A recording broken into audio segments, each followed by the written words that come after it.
Cool Figure TV. Revolutionary salute. Revolutionary salute. Like, share, subscribe. Welcome to the House of Revolution. You know I'm your humble host, the Yao Mean of Revolution. The Rapture tomorrow. It's tomorrow the end of the world. I don't know, y'all. Before we get into that, be sure to wipe your feet. That means hit the like button. You in the House of Revolution. Like, share, subscribe, support the platform, y'all. Well, let's get into the content. It's tomorrow the end of the world. It's tomorrow the Rapture. Let's get into it. Called Figure. We are going to be looking at some disturbing videos, strange and odd news stories, and as always, let's go ahead and get right into today's video. When it comes to the date of September 22nd, September 23rd, there is something strange, something very mysterious, something, how can I say it, as skewed, get what I'm saying, as skewed about the date of September 23rd. There are a lot of people out there that strongly believe, that the world will come to an end on September 23rd.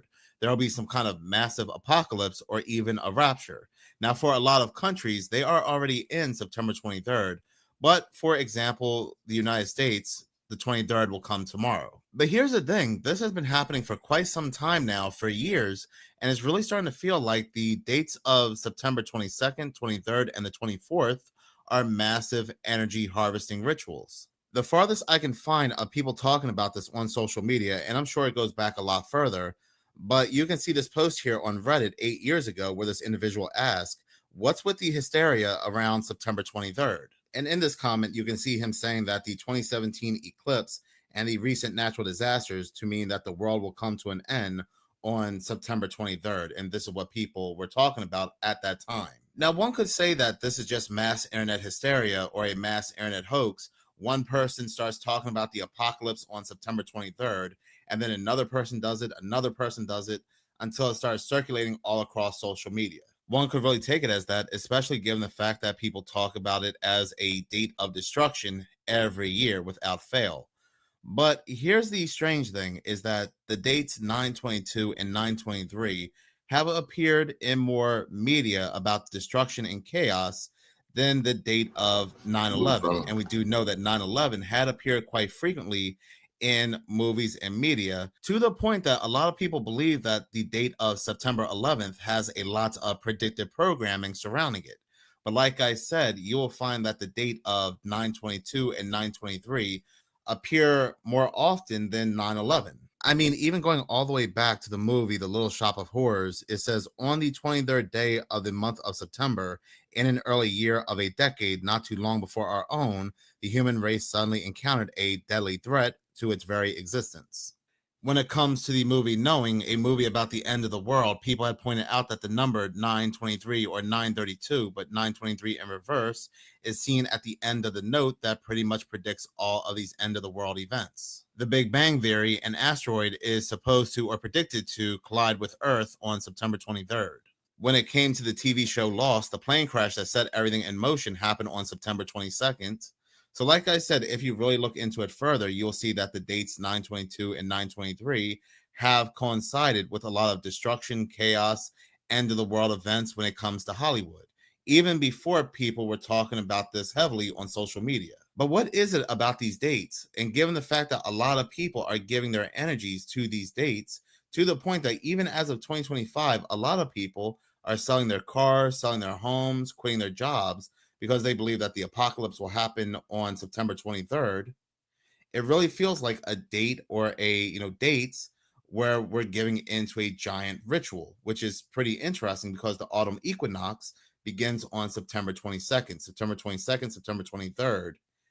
And this was also a date the autumn equinox was heavy into rituals for a lot of cultures. You can see news articles right here. People are quitting jobs and selling cars after becoming convinced world will end as we know it tomorrow. So every year during the autumn equinox, the harvest, people are opening themselves up to fear and their emotions are being harvested. Even have pastors coming out and telling people that the world will end tomorrow, that there's going to be an apocalypse, and people are really believing it. And then when 9/24 comes, you have this mass humiliation of, I told you so, the world was not going to end. And a part of this massive ritual, you may even hear people or news stories of people ending themselves because they sold everything. They quit their jobs. They have nothing, believing something was going to happen the day prior. It is just such a strange and weird ritualistic time. And like I said, you even had Hollywood playing on people's emotions when it came to this date through movies before the popularization of the internet. And this will happen in 2026, 2027, 2028. And when people let their guard down and they stop thinking about this date, because nothing ever happens on this date besides these very weird rituals that people give themselves to, then boom, finally something will happen. And it'll be a scripted event by the so-called powers that be and the 33 people. And I'm not talking about like some kind of rapture. I'm talking about maybe something on the scale of 9/11, because this is how people are manipulated. But here's a very interesting connection that pretty much ties everything together. So like I said, 923, 922, the autumn equinox is heavy into traditions, pagan traditions. And this was also the time, the autumn equinox, when Persephone, a god, went to the underworld. And as Persephone went to the underworld, she had a lot of fear because she was being taken unwillingly. Think about a lot of these people that are giving into their fears of the unknown about 923, that the rapture will happen or an apocalypse, but they don't realize that they are playing into the rituals of Persephone, a god who had fears of her own going into the underworld. Can't make it up even if you wanted to. But with that being said, some very interesting events, like I said in my last video, will be taking place today. You have the Feast of Trumpets that will be happening today. And for the very first time in history, again, it's falling on a solar eclipse. And then I do believe on 9/24, they will be broadcasting their trumpet blowing ceremony or their horn blowing ceremony to the world. And that also will be the first time in history they've ever done so. And then, of course, today you also have the reptile giving his lecture on the Antichrist. So even though, again, there's not going to be this massive apocalypse taking place, we still have some things that are indeed happening. But just by me mentioning 923, 922, I know I'm going to get those comments tomorrow where people are going to say, you said the world was going to end tomorrow. And look, I'm still here. I blame you for that. Even though in any of my videos where I mentioned 923, I did not say anything of the sorts. Matter of fact, I got a comment like that yesterday. This individual right here said, so if nothing happens on the 23rd or the 24th, will you be posting any sort of retraction or apology to your viewers for your shameless fear mongering? And I replied with, did I say anything would happen on the 22nd or the 23rd outside of the events already said to happen, like the Feast of Trumpets and Peter Thiel giving his speech? See what I mean? So the bots, the NPCs, they are on hot pursuit. They are on Need for Speed hot pursuit. But in other bizarre news, I said in yesterday's video how more organizations, more and more people are basically using AI to pretty much resurrect the dead, have the dead speak out on video through AI. And I had also said this sets a very bad precedent, given the fact that this is also being allowed in a courtroom. But when it comes to what's currently taking place in Albania and AI, this news may just take the cake. Unë nuk jam këtu për t'i zëvendësuar njerëzit, por për t'i ndihmuar ata. Are you more likely to trust a politician if they're AI? Unë kam vetëm të dhëna, dije dhe algoritme të përkushtuara në shërbim të qytetarëve, panshmërisht, me transparencë dhe pa u lodhur kurrë. A nuk është pikërisht kjo fryma e demokracisë kushtetuese? This week, Albania's first ever AI minister addressed parliament in a bid to fight corruption. After winning re-election, Albanian Prime Minister Edi Rama named an AI-generated bot named Diela to manage and award public contracts to private companies. This is a bid for Albania to burnish its image in an effort to join the European Union and throw off a reputation for corruption and money laundering, according to Reuters. And she is not the first AI politician we've seen. In last year's United Kingdom general election, the Smarter UK party put forward an AI candidate, AI Steve, although he had to pull out of the race when polling showed only 9% of locals had heard of the campaign. Albania's opposition has criticized the move, saying that as the bot is not human and cannot hold citizenship, the appointment cannot be constitutional. And of course, this raises a host of questions about the future of governance and just how much we're willing to let AI lead.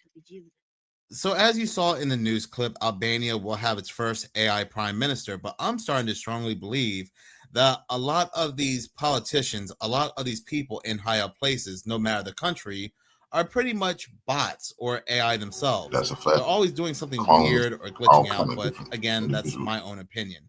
But if we're going to go ahead and take this on face value, that this is the first ever AI politician, it doesn't make it any less weird that we're giving AI a role to make decisions like this. And they give AI these decision-making powers because they use the guise of corruption, they use the guise of illegal things happening in the government, so AI can be more trustworthy. And believe me, we're going to see the same thing happening in multiple different countries. And we already see hints of that taking place with Sam Altman saying things like this. AI gets so smart that the president of the United States cannot do better than following ChatGPT 7's recommendation, but can't really understand it either. What if I cannot make any better decision about how to run OpenAI and I just say, you know what, I fully hand it over. ChatGPT 7, you are in charge. Good luck. That might be the right decision in any individual case, but it means that society has like collectively transitioned a significant part of decision making to this very powerful system that is learning from us, improving with us, evolving with us, but in ways we don't totally understand. So that's the third category of how I think things can go wrong. Maybe, just maybe, AI has been calling the shots and making the decisions for a long time now, much longer than what we're being told as the public anyway. Because if we're to believe that the so-called powers that be, the government is far more advanced than the public, and a lot of these technologies we see, especially with AI, these chatbots, is ancient technology to them, then again, the question happens to be, how long has AI truly been calling the shots? And it's news stories like these that will slowly transition the public into accepting something that's been going on for who knows how long behind the scenes. Well, it worked out for Albania. They have less corruption. There's peace. A lot of things are working out. So why not have a AI president of the United States? I can see that argument being made. Definitely interesting times we're living in. And again, this is presented as breaking news for us, but more than likely, this is ancient news for them. But in this next video, this individual has a very good point. There are more and more news articles out there to cause division, wanting a civil war and so forth, but more and more people are pushing back. They're coming together and saying that something is not right here. This doesn't pass the smell test. And as more and more people come together and unite, then they're going to have another event, a much bigger event that I've spoken about on this channel quite often, that will really get people's attention. Expected both sides to take one side. People are waking up. You're waking up. It's time for the alien invasion. For real, they're coming. How do I know they're coming? Because there's too much going on in the world. Now we need something bigger, something out there, something way bigger than Charlie Kirk or Israel. We need something to distract us from all the bullshit. And what better to do that than the aliens? I mean, they've kind of already been prepping us with the 3-eye Atlas comet. Something is going to come, not necessarily the aliens, but something bigger is going to take over the news source, because that's how it works. Something happens, dominates the mainstream media, and then in the background, they're like, oh, people are smarter than we think. Send in the aliens! Mark my words, something bigger than what is happening right now will take over mainstream media, in the hopes that we're going to say, oh my gosh, this new thing is so much more important than that old thing, so I have to focus on this new thing. Does that make sense? This happened time and time and time again. And what could possibly top a collective consciousness waking up to bullshit? It's got to be the aliens. See you on the other side. This is something I feel very strongly about, this fake stage alien agenda. I know it's coming because we are just being flooded by news, media, and now even ads about aliens and materials not from this world, and that you have to turn them into the government. I just made a video about this on my other channel, Seconds of Horror, but I'm going to go ahead and play it again because it really fits with what this guy is saying. Segment to continue to push the alien UFO invasion agenda, more and more people are reporting that they are getting this ad to pop up. Matter of fact, this also popped up for me on Reddit, but this is appearing on Reddit, YouTube, TikTok, X, and so forth. It's this ad right here. $10,000 reward for exotic materials. Have you found a strange metallic object, debris, or artifact that behaves unusually? We're offering up to $10,000 for verifiable materials with exotic physical properties. What?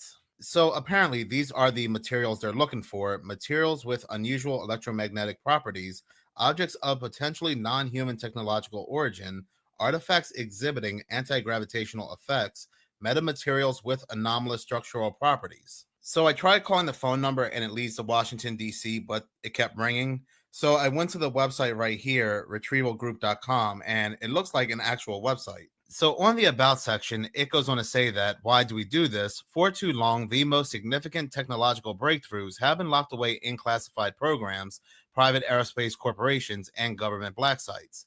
These discoveries, potentially including materials of non-human origin, represent humanity's greatest opportunities for advancement. We believe that revolutionary technology should not be the exclusive domain of military industrial complexes or billionaire space entrepreneurs. Every human being deserves access to discoveries that could solve energy crisis, cure disease, enable space exploration, and fundamentally improve life on Earth. Our mission is to create an independent pathway for these materials to reach the scientific community where they can be studied openly, published freely, and developed for the benefit of all humanity.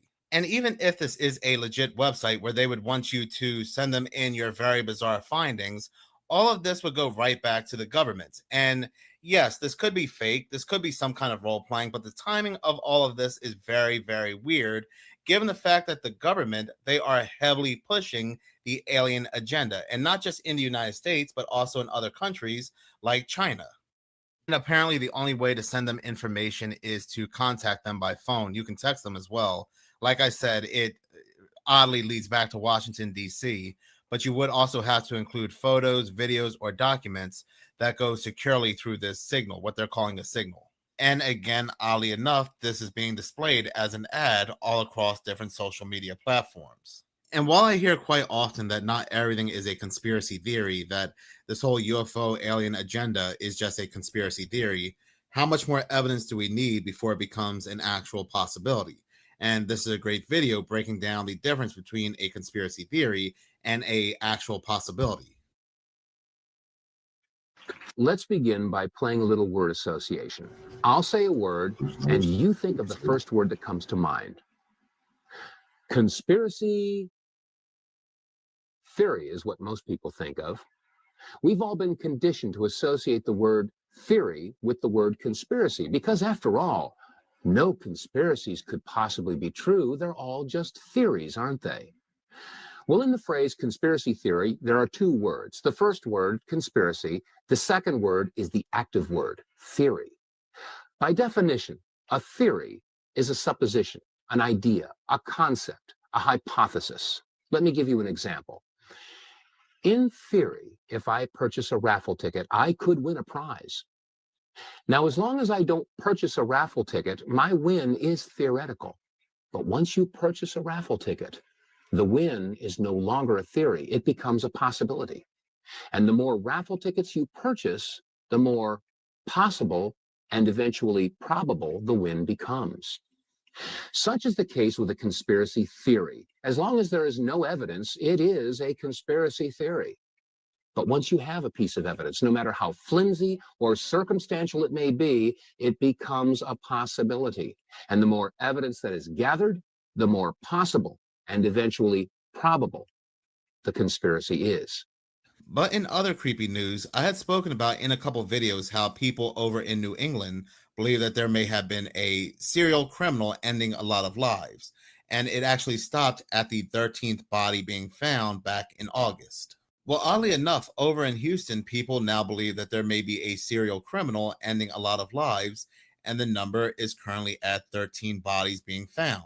And like with all the bodies being recovered and found in Lady Bird Lake, with all the bodies that kept appearing in the New England area in a short period of time together, once again, authorities are saying that there's no serial criminal or any nefarious deeds taking place. Our top story here tonight, the bodies being found in Houston bayous. Houston police report another body was just recovered today from the Buffalo Bayou area near Jensen and East downtown. So if you've been watching and keeping track alongside us, that is 4 bodies recovered in 4 days.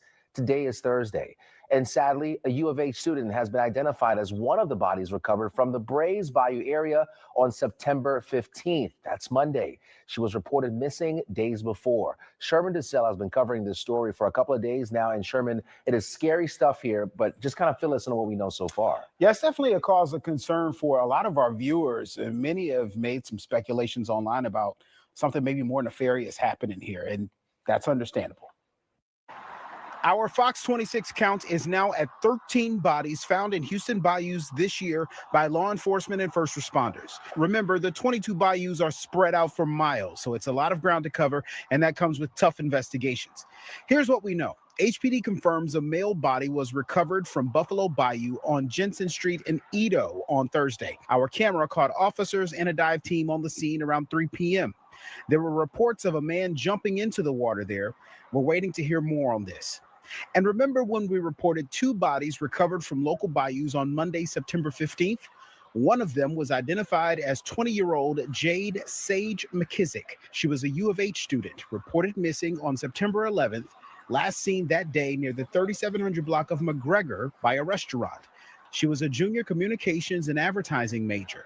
In a letter sent to students, U of H describes her as a campus resident and a student employee and a friend to many in their community. We're talking about a lot of bodies in a city where many people walk, run, and bike the bayou areas every day. So we visited an area near the White Oak Bayou to see how people have been reacting to the discoveries. A lot of people are just wondering, what's the deal?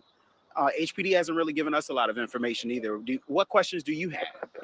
I mean, is there like somebody paying attention to these? Like, is there like more details to investigation? I don't know. It's just kind of like, scary at this point, when it's that many coincidences.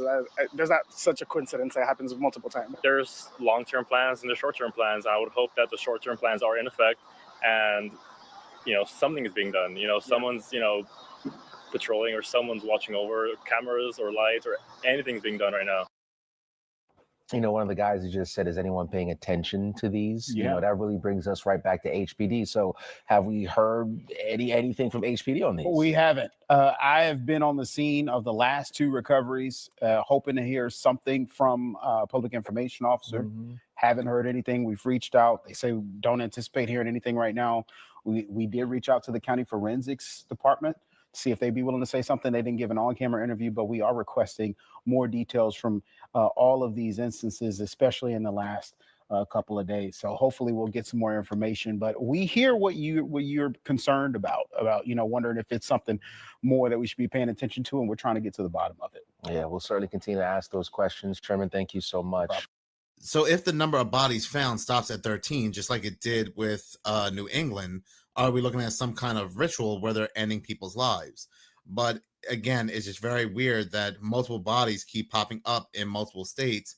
And if you take a look at something like Lady Bird Lake, about 40 bodies, if not more, have popped up in that lake. But in any case, thank you so much for watching. If you like this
Hi guys, this is Daniel Alexander Cannon,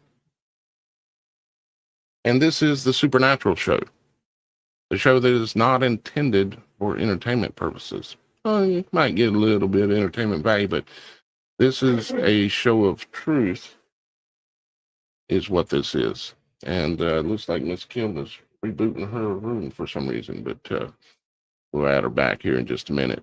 Anyways, we've got a little group here together today. Shannon's unavailable to be here with us unless she happens to show up partway through or something. But we do have Roxy, our supernatural co-host, one of two that are here with us today. Hey Roxy, how are you doing, darling? Hey. I'm fantastic, enjoying the sunshine today. How are you?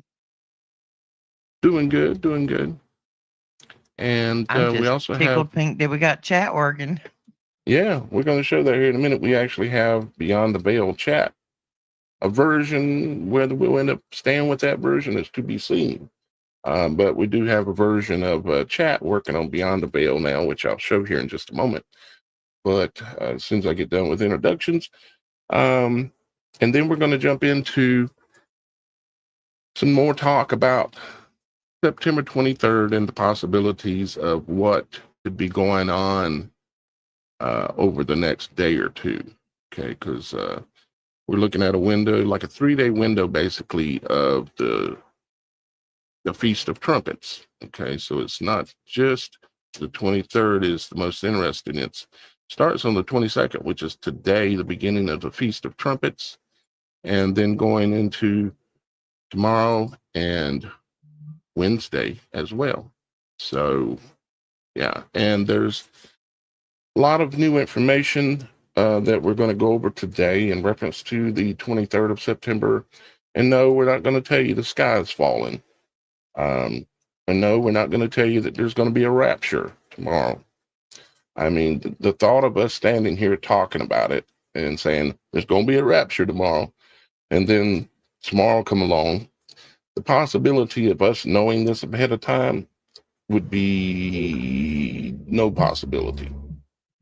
Okay, so looks like Miss Kim got her thing straightened out. Good. I didn't have to do nothing. She got it figured out. Nice. And but Miss Kim is here with us today, as y'all guys can see. She's in the background helping me out with moderation and learning how to be a co-director. And one step at a time with that as well. Get used to doing certain things, add another little piece, get used to that, and then add another little piece. Kind of like how we've built this entire show, really. And we also have Super Dave and Super Mike here with us. Not positive. No, Super Dave was live for a little while there. He may be still live. So there's a possibility he's still live at the moment. But I would imagine he'll stop in here in a little bit. And Mike Smith or Super Mike would probably be in here. And I see, let's see, who do I see? CSE drivers. Well, you got the frown face, buddy. I see. You've been frowning since he got here. Oh, that's no good. We got Captain Howdy. Yeah, turn that frown upside down. That's what they used to say. Desktop Geek is here with us as well. And we have Robin Clark. Good to see you, Robin, here with us as well. Robin says she tried to be on the Veil website, but I couldn't figure out how to go from chat back to the show without losing you. It should be, well, it may be that you're on the,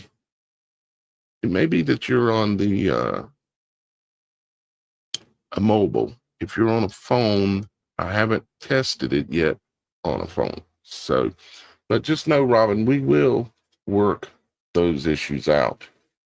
And I see Shannon S. in the house. Hey, Shannon, how are you, darling? And I see Joseph Emmons, Ashley Stiles, Captain Howdy.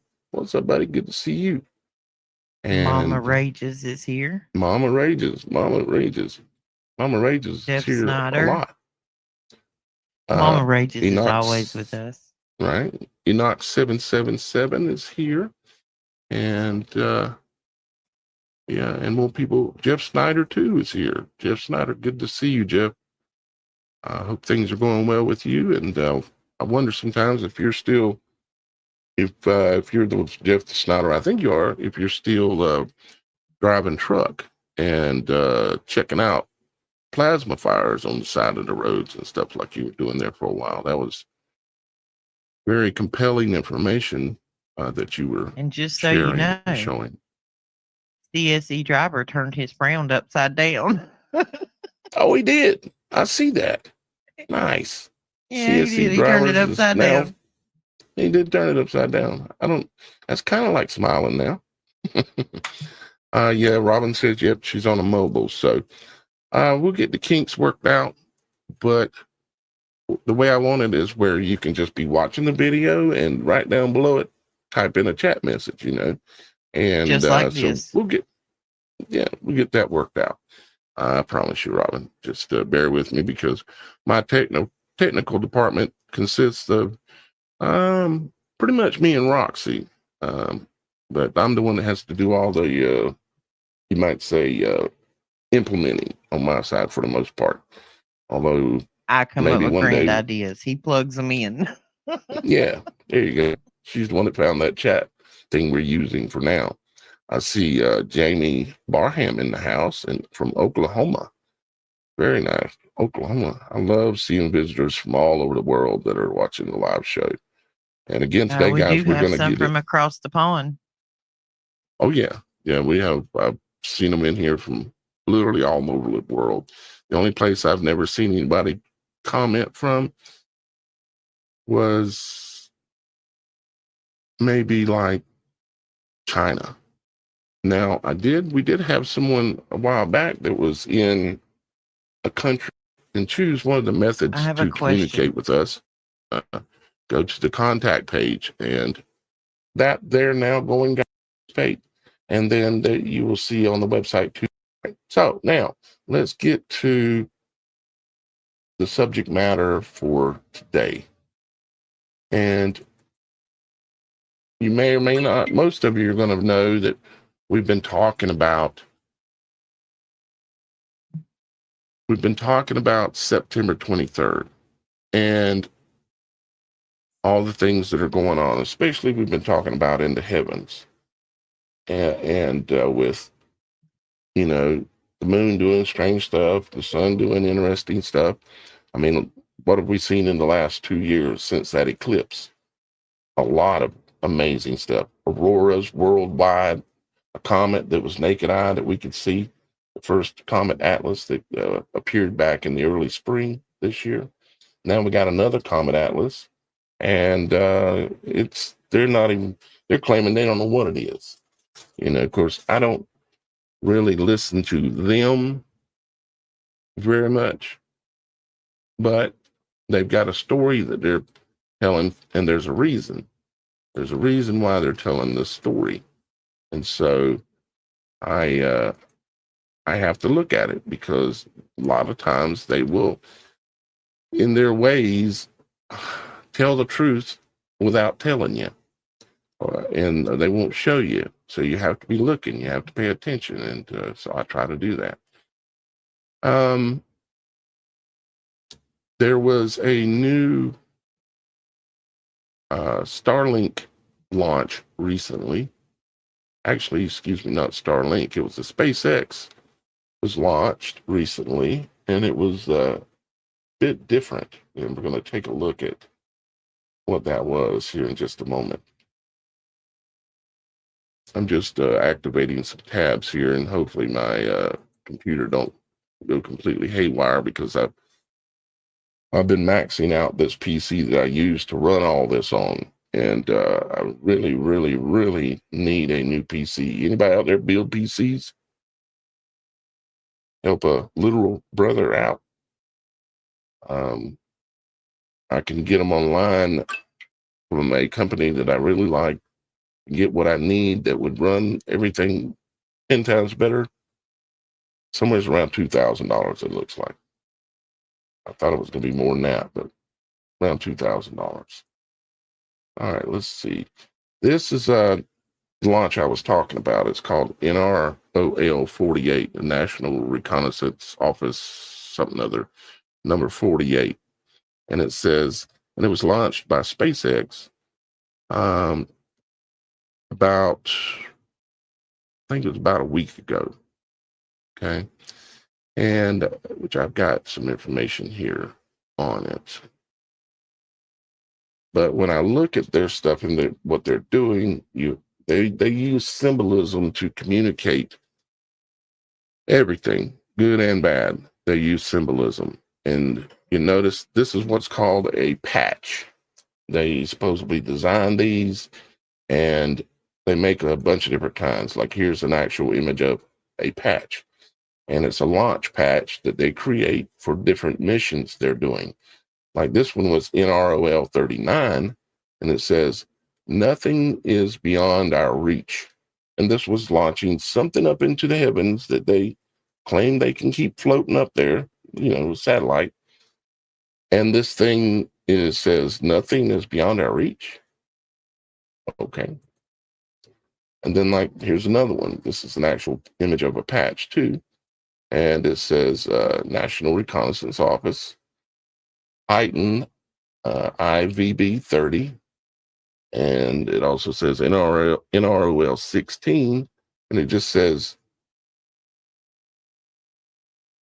IO success. That's what it looks like, IO success. And it has what looks like a gorilla or a Bigfoot in a tropical location with a magic stick in his hand, or should we say, actually, I guess it's just a flag stick. And you got a pelican and a rocket launching and some suns rising. I mean, it can be difficult to discern exactly what they're saying, but they're saying something. It's like this. We've got another launch patch, and basically it's talking about the rising of the phoenix. Everything below is burning down, yet they rise up out of the ashes and build back better, as you might remember Biden saying a lot. And here's another one. Keep it secret. SpaceX. Keep it secret, keep it safe. NRO. And of course, they've got the Lord of the Rings ring kind of thing here, imagery. And it sits inside of a magic circle, with a Vesica Pisces image and the ring coming through it. Now, I'm not going to try to sit here and just decode each one of these for you. Mainly more interested in this one, which they just launched recently. Strength in numbers. So what are all these other little blue orbs? Do those represent Starlink satellites? The intelligence community says that they think, because it was a classified mission, they actually think that it was sending up one of the Orion Mentor series, the Signet satellites, which is a network of satellites to intercept communications regardless of where they're coming from.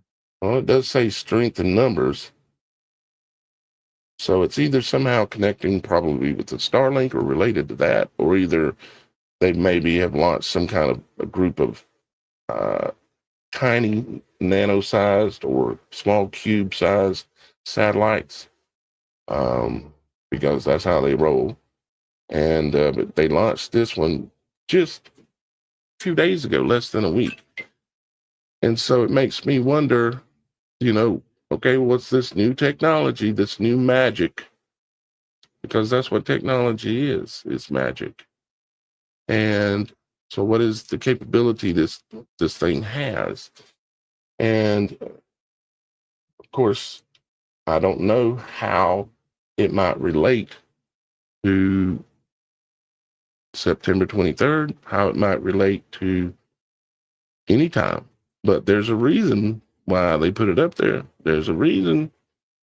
And most people just ignore it, because it's a lot funner to be ignorant, because ignorance is bliss. Unfortunately, I can't do that. I can't help. But I do have to say ignorance was a little more bliss than some of this chaos that we know now. Yeah. Oh, definitely. Definitely more. It was so more much more bliss. peaceful. Yeah, it was, Or at wasn't it? least what I thought was peaceful.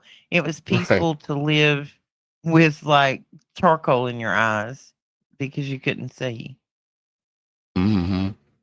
Blinded. But the problem with being blinded is they are literally at war with the seed, trying to reset things. Great reset. And war with the seed. You may wonder why I say war with the seed. Well, I'll show you. Let's see here. What's the best way for me to do this? Probably not doing this, but I'll try it. I'm just adding more bandwidth here. Actually, bandwidth ain't my problem. It's processor capability. As you can see, it's slow to process it because I've got my PC maxed out. Come on, come on, come on. Give me a YouTube icon so that way I can click on it and open up a new one. Come on. Yeah, this is called, I don't have any threads left in my CPU. Okay, so let's go here. Let me go ahead and just take this to Google real quick away from YouTube. And let me pull up what I was going to show you. War with the seed.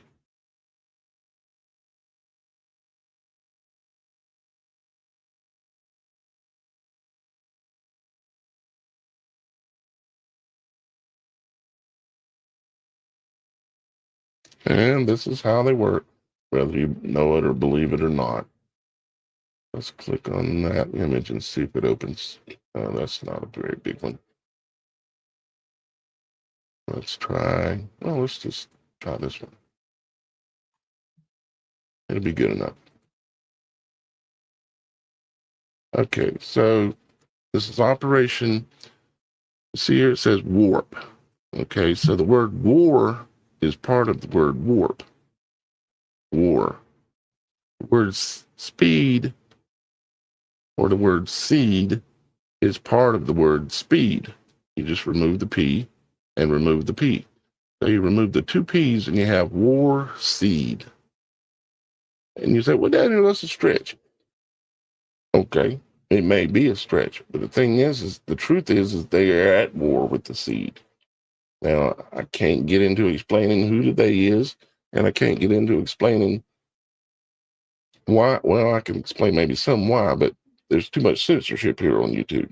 Hence why we're trying to build and use Beyond the Veil so that way we can speak. But until y'all guys continuously start working with us and going to Beyond the Veil on the website, until that point happens, we can't speak completely open. You can't. So war with the seed. All right. Now, if you remember the story of the woman clothed in the sun, this is a Revelations, was it 9? I could pull it up. A woman clothed in the sun with the moon at her feet, preparing to give birth. Okay. And when she does, there's a great dragon there, and the dragon is after the seed, after the child. And he pursues the woman. The child is snatched up to heaven, it says, but he pursues the woman because he wants to stop the spread of this seed. Hence, war seed. Okay, Operation War Seed. And there are a number of things within that same chapter that talks about the stars falling from the heaven. It talks about a dragon coming down to the earth. Talks about all these things that symbolically we basically have going on already. They're just going on in the heavens. And where was this story in Revelations depicted about? It was depicted in the heavens, using symbolism to describe what is being seen. Okay. And one of the things I came across the other day that really has stuck with me is about this comet. I think it's let's see, is it this one?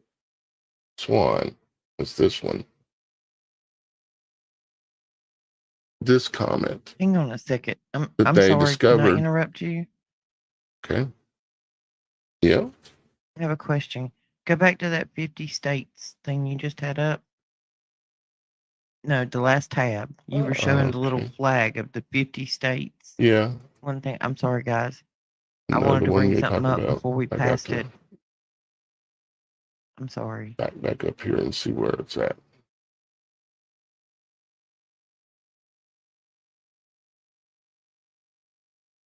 No, I thought you had them in order. My apologies. Right there.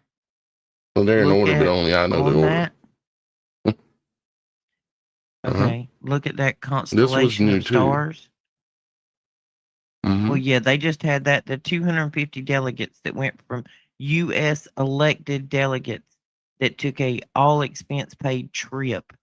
Any and everything they wanted was provided for them over there for a conference. Mhm. This was the background banner during that, which is one of the things Charlie refused to go be a part of a couple of weeks ago. But anyway, my point is, you see the stars, the constellation, the Yeah. outline of the stars I there. see one there. I see Go one look at here. the I picture see, I of sent course. you 2 days ago. Go look at the picture I You sent you mean 2 in, days ago. That's what yeah, we I'm were gonna have to seeing. fire Google chat, which causes it's adding more weight on my CPU. But I'm gonna No. go You look at go, it. and you go. I'll go find it. You proceed. I'm sorry. I just had to bring that up Let's because I didn't see. want to Oh miss wait, it. actually, it's already up, but it won't add any. I'm looking for the image from the other day.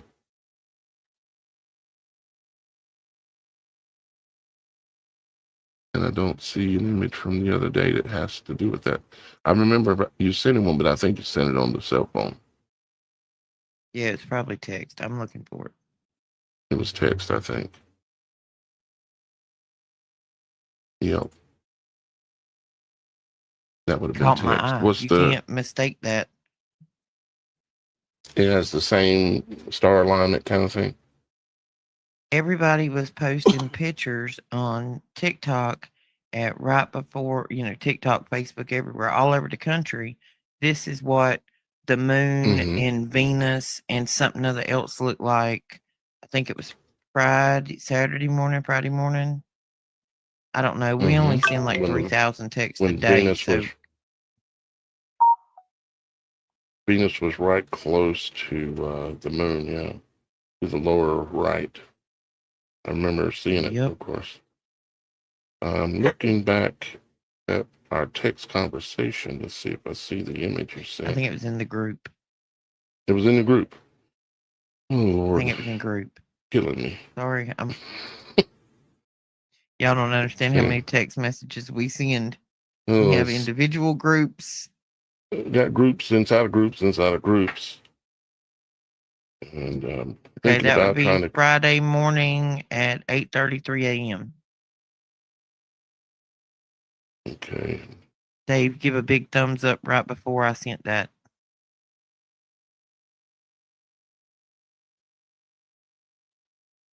Yeah, guys, we have group messages of depending on what show you're on and what your role is. Would y'all guys like to be notified by text of important things, like really, really important things, or notified when the show's going live, things like that? I've got the ability to do that kind of thing, but I can't find a free way to do it, is the problem. I'm still looking through. Here, I resent it here. Like that. I know. Look, Friday morning, 8:33. It's about time that I sent one, and then I sent another one. Gosh, we send a lot of texts. I'm just looking at my phone. Go to your TikTok page. If you go to TikTok, I just resent them to you on TikTok. And I got to open another browser. No, TikTok's don't. heavy. Don't. We can't do that right now. No. We're gonna blow up the But screen. everybody, keep opening more if you stuff go up. back and look at what the sky looked like around the moon over the past couple of days, there are a bunch of remarkable pictures which look like the imagery on that right there, right about the time that it was actually going on. Okay, so what does it mean though? What is the symbolism behind it? What does it mean? Okay, so it looks astrological. Yeah, because we are talking about the stars. We're talking about the heavens and things going on, and they're showing you something here that now it says 50 states, one Israel. That's not what this means in the middle. This in the middle, this is what's called a sigil magic circle, okay? And you have a circle within a circle, okay? And then you have layers of imagery. Typically, the way they do this is it's layers of imagery. Let me see if I can give you a better example. Like the warp speed image, it's things laid on top of each other is how they do it, and it's all about showing you something. It's just a matter of whether you can figure it out. You know, these three stars here remind me of, and this is going to be a strange match, but it reminds me of when we were children. They would show us. Remember, it was called the Justice League, and it was like Superman, Wonder Woman, and Aquaman, and all of them. And it was the cartoons where, the superheroes were fighting all the villains and monsters. And of course, the monsters were always men inside of costumes. But like you mentioned the other day, but they transition between the scenes for that show and for those shows with 3 starbursts coming at you. You remember that? Yeah. Do you? I remember that. Yeah. When it's like their transition image when they go. It's like 3 of them coming at you, and for whatever reason, I look at that. That's what it reminds me of. We got those 3 stars, yeah, and then we've got 3 red stripes here. And you'd say, well, that's the things on the flag. Maybe, but even things on the flag don't mean what you think they do. The stripes like on the flag. This represents 3 stars coming, or should we say what they really are, which is 3 deities, 3 essence of 3 angels, likely of the fallen type, coming. Now, we just happen to have also at the same time all these comets in the heavens right now, which I was working towards here. Let's see. Let me go back over to where I was at. Where was that? Okay, here we go.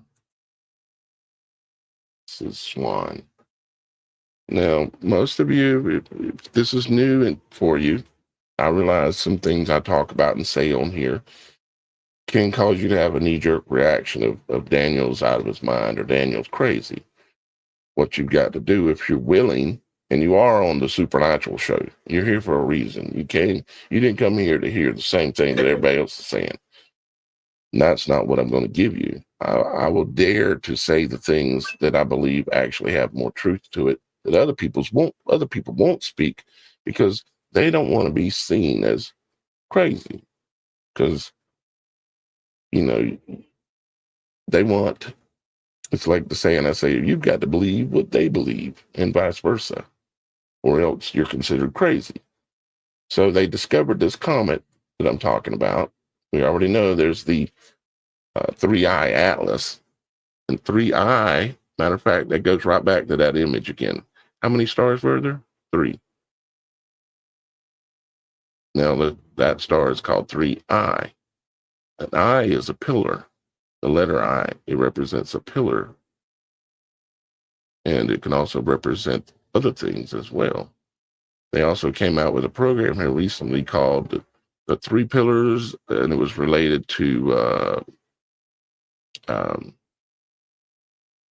AI. Yeah. And the gate the Stargate program and stuff, I believe. Anyways, so discovered this thing on 11 September, supposedly coming out from behind the sun. Oh, boom, here comes another deity. Okay. If this thing is real, if it's up there and can be seen somehow, I don't know. They say you can. They got pictures up right here. Okay. They say it was discovered on the 11th of September. I find very curious. And then I read on down, and there's a spot down here. And I also found it interesting that the guy that they claim discovered it, what his name actually matches in the mathematical system that the controllers of this world, for the most part, use, which is called gematria. They encode everything in math, ones and zeros basically, but math in general. Okay. And his name, let's see, I think I have it right here. Or was it matched? Let's look at it again. There's the numbers as it matches up. Oh yeah, and I remember that its numbers that it matches up were interesting because the comet was discovered on 9/11, and his name is 1116, meaning upside down and backwards, basically, which is how they do things. They invert and turn things upside down. So the guy's name mathematically matches the discovery date of the comet that he supposedly discovered. Okay.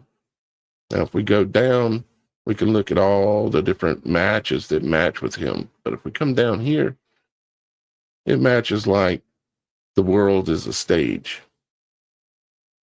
And each one of these matches somehow, in some way, are related to this bigger subject, okay, that's going on. But it's sometimes hard to tell what that actual subject is because you're just looking at a bunch of words that seem like they're not related, but they are in some way or another. So let's go back to, nope, that's not what I was wanting. This. Okay, so Vladimir Bezugli discovers this thing on 11 September. And I read down here, and I don't know if they've changed it. Guess we'll find out here in a second.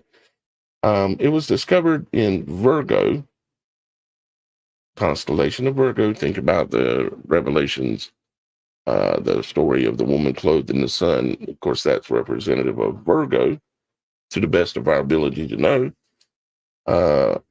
And this comet was discovered there and is still there. Now, every day right now when the sun rises, the sun itself is in Virgo. Today, during the day, if you were to go outside right now, and tomorrow, and the next day, especially tomorrow, the moon, well, actually today, the moon, today, tomorrow, anyways, the point is the moon is also in Virgo. So if you look up at the sun outside, the moon's right there by it somewhere. Whether you can see it or not, it supposedly is there, okay? And so we've got this comet that is discovered in Virgo as well. And we also know that 3i Atlas is also in Virgo.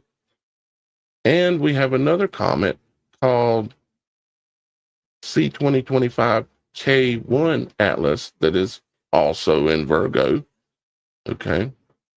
And it says it was discovered on May 24th. And these comets, and then supposedly there are 3 or 4 more other comets also that are inside of what they call our solar system. If you still think in that model method, you might say. But when I was looking and reading about this, it said that, talking about the comet and its tail, it's got a very, very long tail, about 2 degrees long, and it's in Virgo. And I read on down the last time, and again, they update this stuff, so I don't know if it's still here or not. But they literally said that the comet, and I might be able to show it on here, possibly, maybe, in its rotation as it's doing its thing, whatever's really going on. Okay, and here you go. You can see 3 of the comets right here. Okay, so you have Virgo. This is Virgo. There's the sun, and the moon is right there. So supposedly the sun is, or the moon is to the left and just below the sun right now. And just to the left of that is Comet Atlas, the C2025K1 Atlas. Then there's also C2025R2 Swan. And then right behind that is 3I Atlas. All 3 right there at Virgo's feet or delivery area, you might say. Okay. And are these comets really there? I don't know. I mean, we can't see it. We have to trust that. And trust is a hard word when you're talking about they. You have to trust what they're saying, that these things are actually up there. Now, I also noticed that Mars is right there as well. So Mars is in Virgo as well. And check out Mercury. Mercury is in Virgo. Wow, that's a lot. Let me back this out a little bit more, see what else we can see. That's what I was telling you. That image in the sky the other day was just, it matched that flag. It was kind of crazy. Well, it does kind of match. I mean, especially what's going on in Virgo right now. I mean, you've got the sun and the moon, Mercury, Mars, and 3 comets in Virgo. All of them in Virgo. That's pretty wild. Let's see if I look around. Here's Venus up over here to the right. So it's not in Virgo, but it's pretty close. Let's see if we can move around here, and hopefully we can find our way back. Just kind of looking to see what else we see that might be interesting to look at. Okay, here's one of the other comets. C2025 A6 Lemon, or Lemon, is right here. So you got this one, and then you got these 3. And this one that's K1 Swan, or R2 Swan, is the one that they're saying as it makes its pass, it's going to come very close to the Earth and possibly cause a meteor shower off of a comet that is actually there right now. Not one, you know how all meteor showers, they say, well, those came from comets of the past, like Comet Halley and all these kind of things. This one's actually supposedly there now, and we're going to run through its tail. To me, this seems like a setup that I've heard in movie scripts.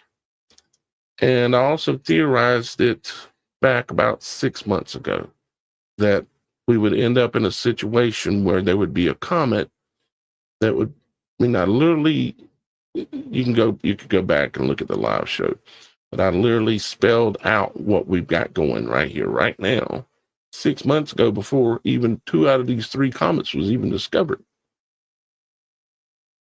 Literally is playing out. Look around just a little bit more. There's Jupiter.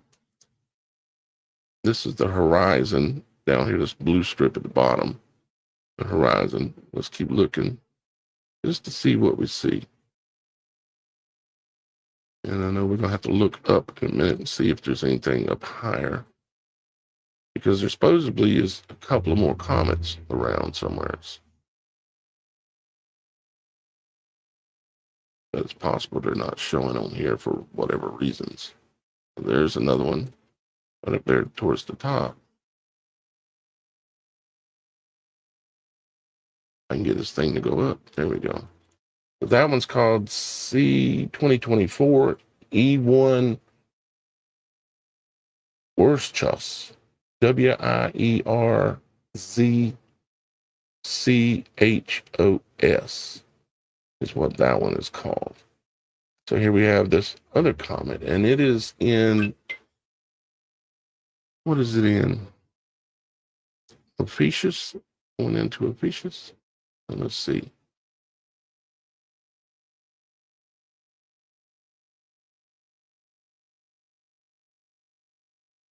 Let me see if I've got an option down here that might help with some of this.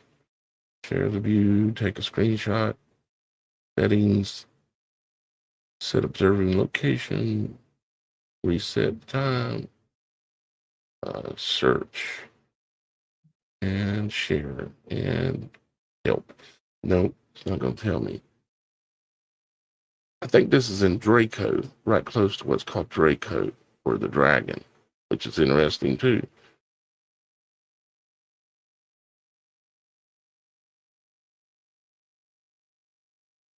Because we've got in the iPet Goat video, there was the green television screen with the tail of a serpent that almost looks comet-like.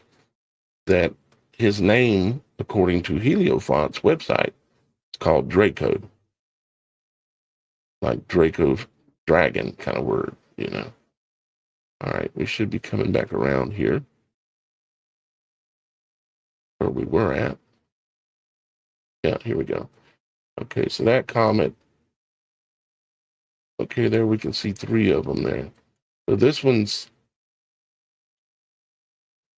should be, well, I don't know which way this one's moving, to be honest with you, because I haven't looked up its trajectory and where they're claiming it's going, that kind of thing. Well, let's look upwards if we can. If we can get it there. Here we go. All right, don't do that. Come on, show me the X so that way I can feel it. Okay, there's Leo up there above Virgo.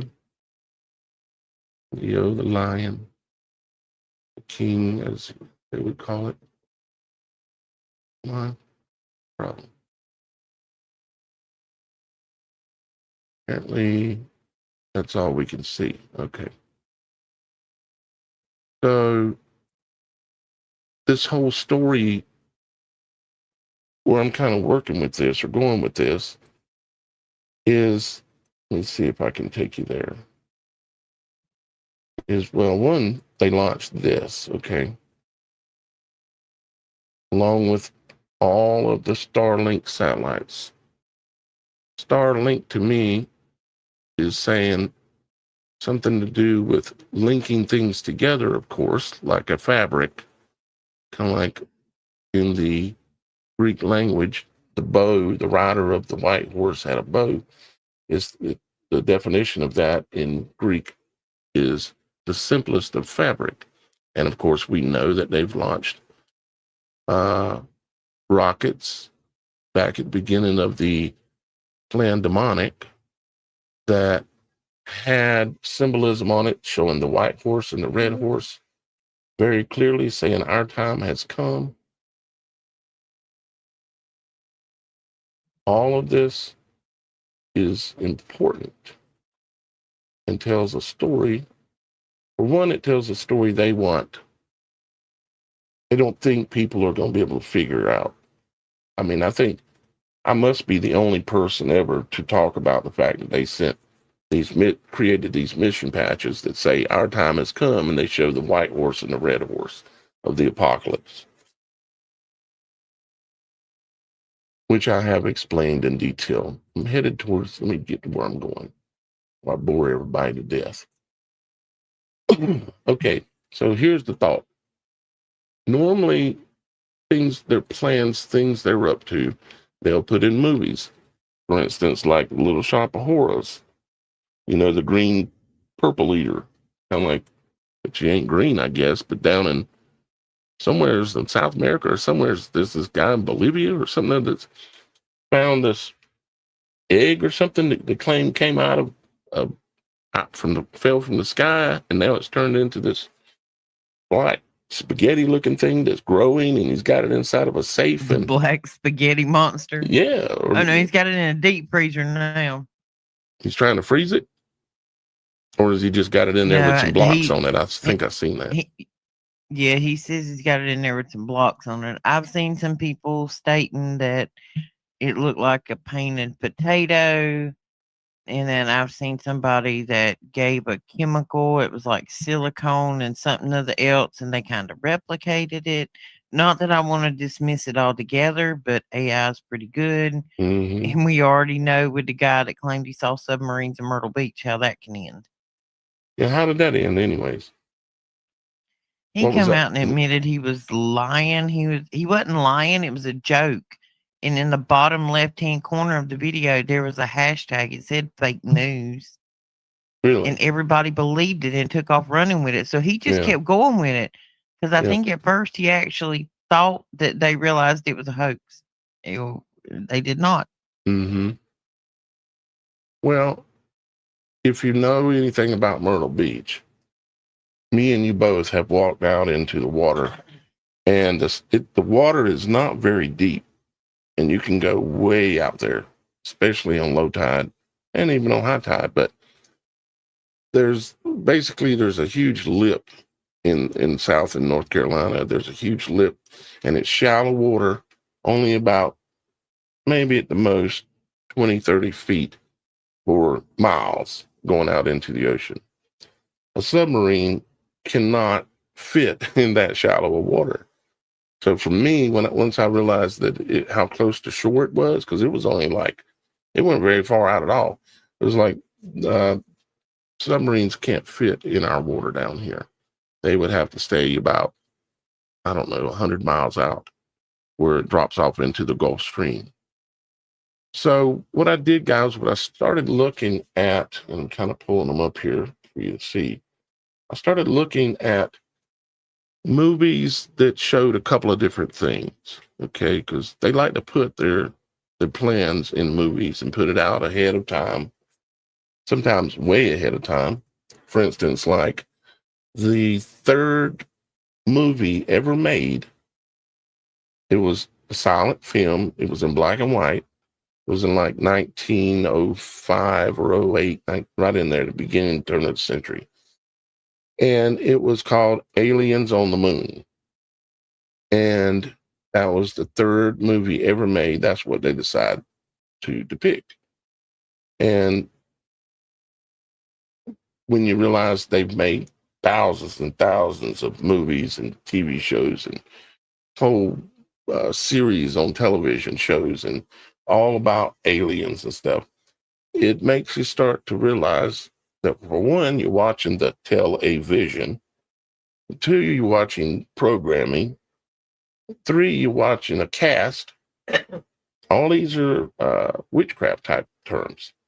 You're watching a cast, and they're broadcasting, and it goes on and on with that.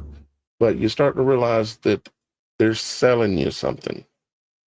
They're selling you something slowly and purposely, but for a reason. So what I wanted to know was what movies in the past showed, let's see if I happen to have, didn't get a chance to get these, and to guarantee these are in the right order. But movies that had a couple of things.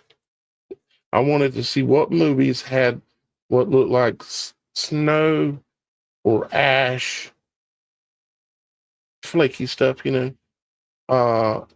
falling from the sky. That they were depicting snow or ash or something like that falling from the sky. Part of my reasoning for that is, and I can't help it, I keep going back to it because there's been too much that's been right in there, and that's I Pet Goat. In I Pet Goat, in that animated movie that they put out, which has predicted, it showed the past and it predicted the future, and a whole lot of it has come true. But in it, everything always kind of looks like it's covered in snow or frozen. But the flakes, you never see them actually clarifying that they're snowflakes. It looks like just something like ash or something that looks kind of like that floating down throughout pretty much the whole video. And I've always wondered what that is and what it could represent, because it plays a major role in this animated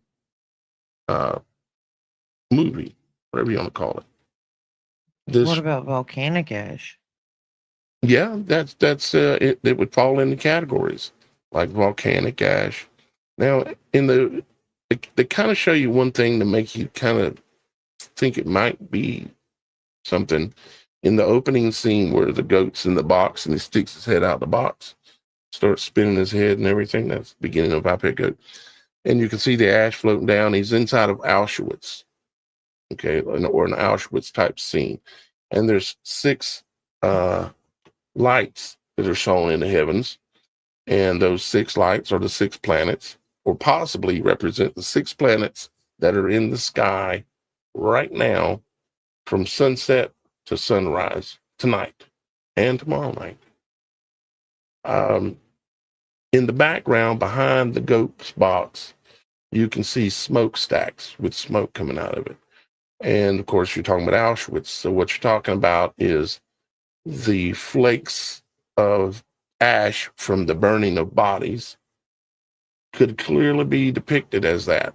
However, the whole video has this ash scene going on and imagery of ice, which can also represent the fracturing of the mind or different things. It's pretty complicated.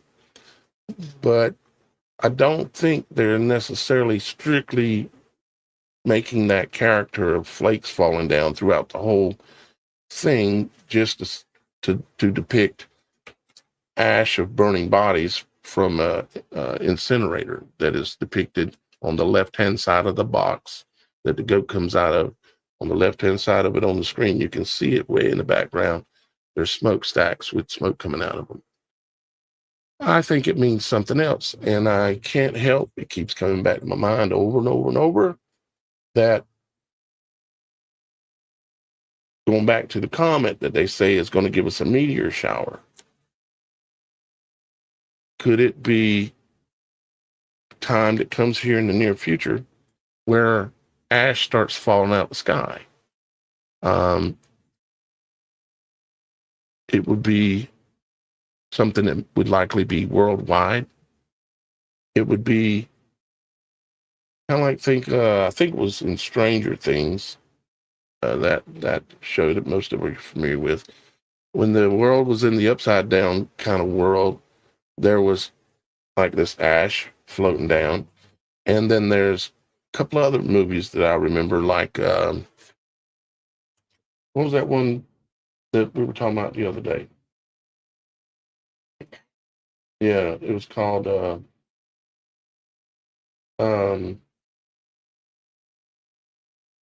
right. It might come to me in a minute, but I got a bunch more examples here. So I started putting a list together of all these different movies and stuff, and here I'll try to just show you some of them. Like, these are movies that are depicting ash coming down or depicting a comet causing some type of issue, you might say, in the world, or depicting both a comet and ash falling. Okay. So like we've got When Worlds Collide in 1951, or from 1951. It says in early sci-fi film, when scientists discover an incoming star will soon wipe out Earth, and a chosen few try to build a spaceship to escape to a new world. Then you've got Ice Age, Collision Course. Animated film, characters from Ice Age franchise must leave their home to save themselves from an impending asteroid strike instead of a comet. Which I don't believe for a second that there's giant rocks floating around in the heavens. It's much more supernatural than that. You know, talk about comets and they're saying, oh, they're just snowballs, you know, with some rocks and dirt mixed in together. And yeah, right. And they're going to go around by a sun and keep on trucking. No, not happening. And it's just, that's just nonsense, in my opinion. Anybody else can have their own opinion. I'll respect that. But in my opinion, it's nonsense. Comets represent something way much more supernatural in like the coming of a deity, the arrival or the showing of a deity. You could call it fallen angels. We've got in the intro to the show, we show the comet coming down from last spring, that first comet Atlas, and has all these little stars following it. And it just happens to be the case also that they're saying 3i Atlas has buddies with it, other light orbs following it. Okay. So then we had Dinosaur in 2000. Some kind of impact wipes out the dinosaurs. Okay. Don't have these in any specific order. Then there's Deep Impact. Okay, I imagine most of you remember that. And then Don't Look Up. Remember that one about a comet coming. Night of the Comet, 1984. Another comet coming. Life Force, about Halley's Comet and some kind of bad plot with it. Coherence from 2013. Comet passage triggers the story's events. One in 2014 called Comet. And using comet, there was comet imagery in there, of course. Comet in Mooning Land. Okay. I've never seen that one, so I have no clue. And then there's Comet Chase, which was, Moonins and the Comet Chase. Might have been two different ones. And then there's Super Comet after the impact, 2007. I mean, I know people like fantasy, but it's not just the reason that it's not just the fact that people like fantasy is why they make all these movies. And this is just a few. I got a bunch more, probably more than I'll torture you with to show you. When Worlds Collide in 1951. Actually, I think I mentioned that. Then there was Tychos and Super Comet, 1998. The day the sky exploded, 1958. See if I can zoom it in a little bit. Help y'all guys be able to see it. The day the sky exploded. Dealing with space debris from like a comet exploded or something. The Wrath, Japanese sci-fi, 1962, about a runaway celestial object on collision course. One called Meteor, 1979. A disaster from a meteor. Another one called Meteor Path of Destruction, Meteor Storm, and Meteor Apocalypse. And to go putting that apocalypse word with the meteor thing and the coming of something from the heavens. Then we've got Melancholia, a rogue planet / comet-like body on a collision course. And you've got another one down here, like out of Japan or something. Armageddon, 1998. Remember that one? Asteroid. Now, one that's really interesting, well, Little Shop of Horrors is extremely interesting because of they don't officially mention a comet exactly. What they mention is that one day soon, in a decade not too near from now, on September 23rd, something's going to come from the heavens and get you. And then they start singing this song, and they're saying over and over about something coming out of the heavens, but they're occulting the language enough that your average viewer would never pick up on that they're delivering a message. And one of the lyrics of the song is also comma, comma, comma. They're saying, almost saying comet, but they're not saying it. And they're saying it's coming in September on the 23rd. I mean, I'm not saying tomorrow we're going to go outside or tomorrow night we're going to go outside and see a big, huge comet in the sky. I'm saying this is what they're saying and trying to make sense out of some of it. Another one that's very interesting is Maximum Overdrive from 1986. It says includes comet influence on some synopses. Stephen King's film about objects coming to life often appears in impact films list. So in Maximum Overdrive, all of these vehicles, and I'm thinking like Tesla cars and other vehicles made after the 1980s that have CPUs in them. Okay? Or there's another acronym they use for it in a car, but they all have computers. Like most people think the newer car that they're driving that was made in, say, 2000 or 2005, anything after about 1990, you think you're driving that car. You're not. All you're doing is giving input when you're turning the steering wheel or hitting the brake pedal or changing the gears. You're not doing any of that. All you're doing is giving input, like with a joystick, same thing, to a computer system that's then telling the robot which way to turn the wheels, how fast to go, how quick to stop, all these things. You're not driving those cars. You're in a robot. So I don't know how far back this could account, but it just happens to be that this film was released in 1986. That is approximately the exact year when they started making the cars all have these like computer systems in them that did the driving for you so that you're not driving. Could they be so evil that they would have planned this? I don't know. I don't know that this is going to happen, but they sure played it out in that movie, Maximum Overdrive, the big trucks and everything just cranking up and driving around on its own like demon possessed. If nothing else, it makes for an interesting thought, right? All right, let's see what else we got. The Simpsons. You know how they like to predict things. Bart's Comet.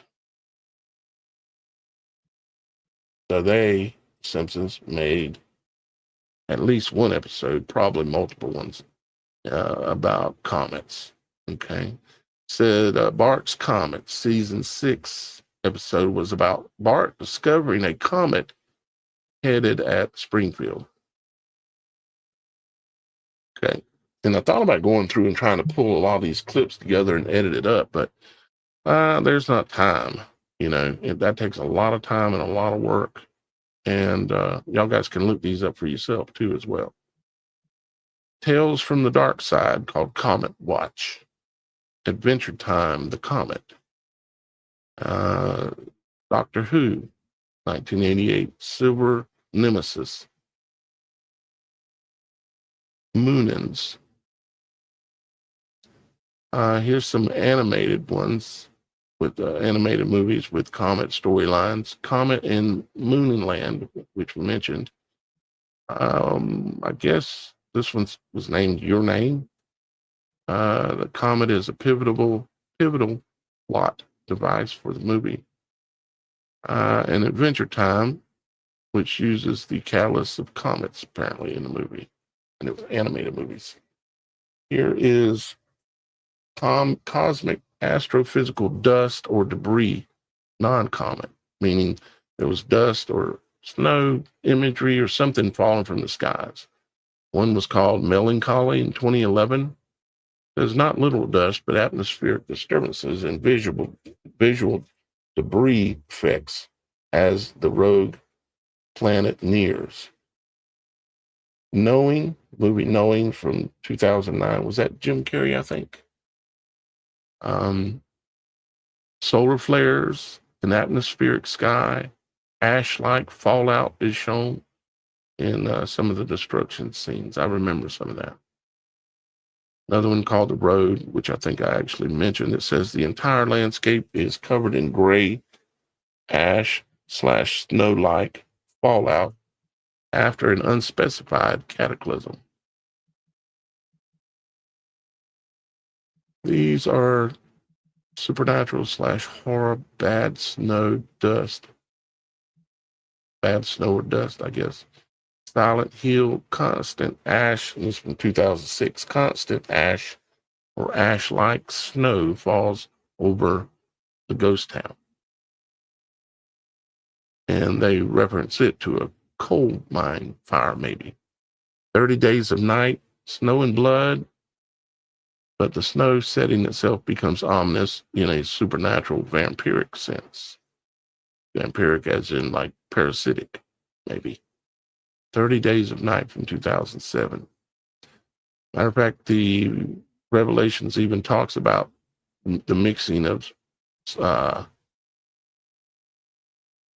blood and ash falling from the skies. Just remember that. Blood mixed with ash falling from the skies. Okay, and then Krampus or whatever, magical snowstorm blankets a town in a dangerous way. Snowpiercer, endless snow is lethal to life outside the train, caused by failed climate geoengineering. The day after tomorrow, blizzards, snow, or snowstorms create an apocalyptic frozen conditions. The day after tomorrow, which was based on the book The Coming Superstorm. It was written by Art Bell, if I remember correctly.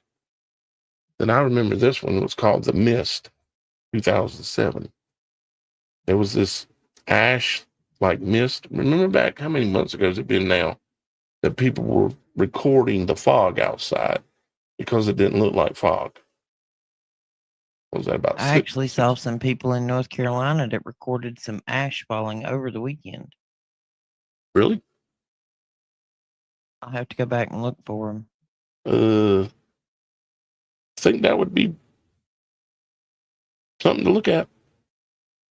I had a few other things on my mind this weekend, man. I mean, how many things do we end up talking about in here that manifest and happen? Quite a bit. Especially if we go back some years. But even during the time you've been on the show, Roxy, we'll talk about something and it'll echo back sometimes just in days. Where it'll start manifesting. Even to talk about these comets coming in September. There was no comet supposed to be here in September 8 months ago. Now we got 7 or 6. But we got 3 in Virgo. But 7, 8 months ago when I did the show, there wasn't none. And they weren't even predicting any. But I did. And now here we are. So that's kind of what I'm talking about. Those live shows are out there. You can still go back and look. I ain't making it up. The mist, that was this fog/mist or dust. It descended on this area, and out of it came these huge locust-like creatures. And people got trapped in a grocery store. The whole scene was basically filmed looking out the windows in a grocery store. You know, back when grocery stores actually had windows in them. Nowadays, you know, the grocery stores look like prisons called Walmart. No wonder. Kind of like Vegas. Huh? Kind of like Vegas. They don't want you to see outside. They don't want you to know how long you've been in there. The longer you stay, the more you're going to spend. Yeah, that, and also I've done shows on this 5-10 years ago, but most of the Walmarts are all connected. Not all. Some of the Walmarts are connected via underground tunnel systems that connect all over the country. And it is a fact. This isn't a matter of, does Daniel know what he's talking about? It is a fact that they exist. And they have railroad systems connecting that go into these underground systems. And Walmarts, if you look at them, most of them will have no windows, of course, made out of all this really thick, heavy-duty stone, like a prison. And you'll notice the way the entryway is made. It's very tight. It could be converted into a very secure environment, very easy. And there's 2 gun turrets on top of each Walmart, with the towers already there.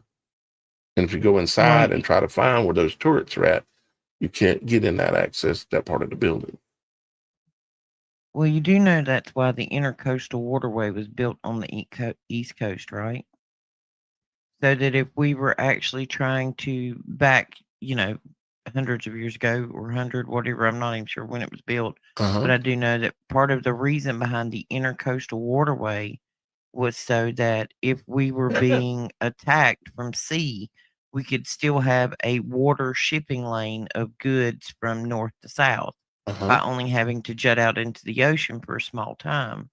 Right. But this was built long before F-16 fighter jets. Right. Aerial attack was not that big of a threat when the intercoastal waterway was built. So it would only make sense that they would make the same type of military tunnels up underground. That would be the only thing that we would have true protection of, other than, subsonic deep. Right. Yep.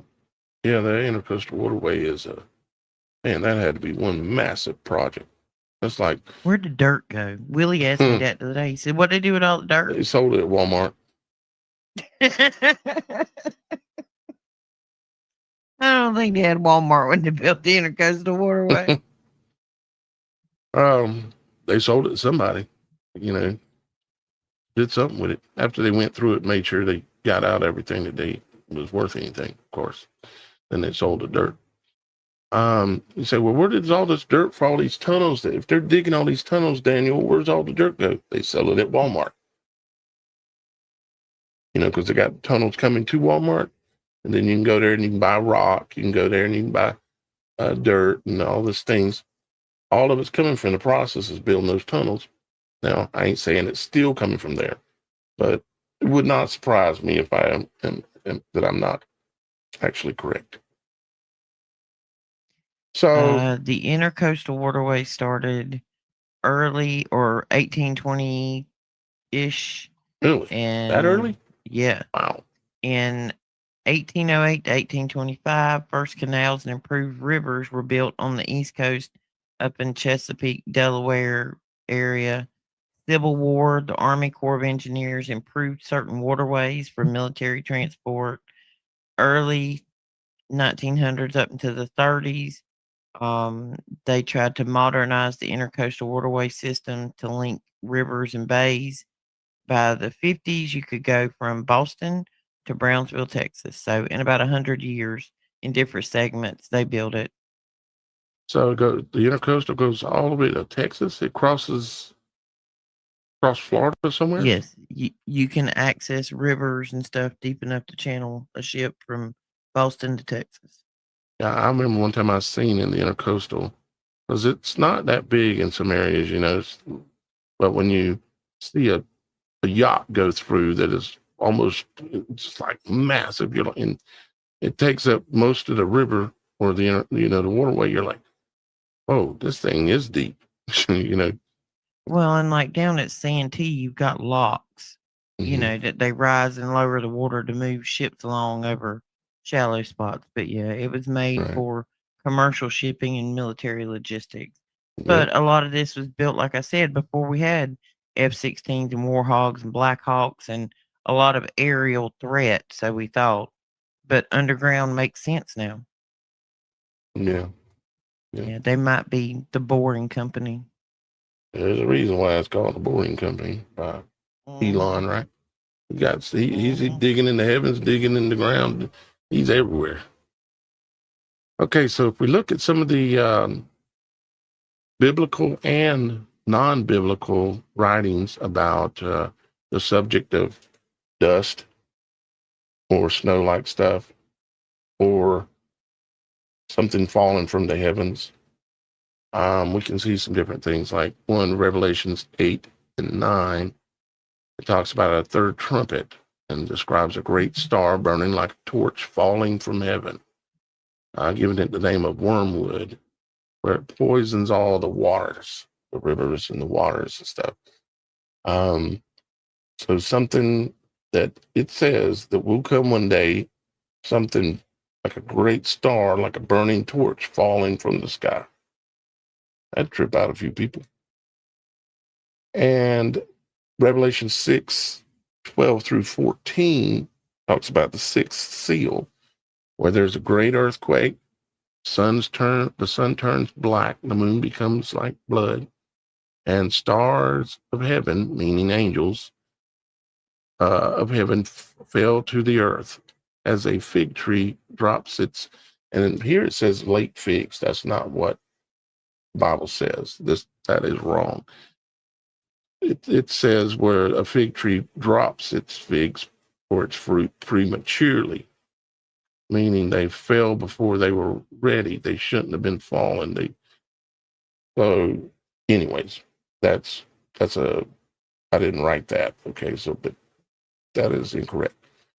But great earthquake reminds me of I Pet Goat, where when it's all dark and those stars are all dancing around.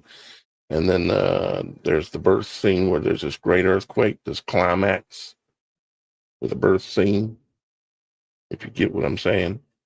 And then it says the sun turns to black and the moon becomes like blood. And these stars, aka angels, will fall from the heavens. I think we're already probably seeing some of this stuff playing out. But what the great earthquake is and when it will be, I don't know, but I hope it ain't tomorrow. In Exodus, it talks about hell and fire. Hell and fire rain upon Egypt during the plagues. Non-biblical and Jewish Christian Apocrypha, Enoch, stars, angels, which it says actually here. I didn't type that, but that is actually true. Stars, angels, cast down, fire and brimstone imagery, cosmic disturbances, and fiery rain. That to me would go right along with the concept of ash as well. You know, if you've got this stuff like brimstone or anything like that coming out of the sky, you've obviously got ash as well and things like that. And where I kind of wonder if they're going with this storyline, where this may go is if something like this happened, but it wasn't something that just wiped everything out. It was just an event that happened. Would the story then be, we got another invisible enemy, an invisible boogeyman that's killing us, so we need a savior. It's making people sick. It's an alien virus. It's something that came from this thing that we've never seen before, like 3I Atlas, or this comet that they're saying is going to produce a meteor shower, or possibly is going to produce a meteor shower around, I think it was like November 5th or something like that. Estra, visions of fire raining from heaven, rivers turning to blood, cosmic upheaval. Again, fire raining from heaven. You could certainly get ash and things like that related to it. Apocalypse of Peter and Apocalypse of Thomas, descriptions of stars, aka angels, falling, fiery judgment, ash-covered lands. In Islamic prophecy, the Quran and Hadith, the Quran 77, 8 through 10, 81, 1 through 3, and 82, 1 through 2, stars extinguished or scattered, heavens split apart. Hadith literature, end times marked by smoke covering the earth, fire sweeping the earth, celestial disturbances. Ancient non-biblical prophecies and myths. Greco-Roman. I don't know if I'm going to pronounce this correctly, but Cybele oracles, Jewish and Christian influenced Greco-Roman prophetic texts speak of stars falling, fire raining from heaven, world consumed in fire. Ovid's Metamorphosis, Greco-Roman myths. Plathons, I know I'm pronouncing it wrong, fall like angels or stars likely, setting fire to the world, ash and fire raining down. Norse mythology, Ragnarok, stars vanish, the sun's darkened, fire giants sweep the world, ash and smoke cover everything. Because we got Mesoamerican, these are like myths and stuff like that. Aztec, Mayan prophecies, cycles, comet sightings seen as omens of doom. Codices describe fire serpents in the sky preceding disaster. Some Mayan prophecy texts speak of falling ash and fire as signs of Katun cycles. And I do feel like we are close to approximately to the end of a great cycle. And how it worked out that I'm here, I don't know. And you're here, I don't know. Hindu, the end of a Kali Yuga cycle. Stars fall, smoke and fire obscure the sun and moon, dust and ash cover the skies. So you have all these different myths and texts and scripture even that all talk about the same thing. We've got all these movies and comic books and everything depicting this kind of stuff.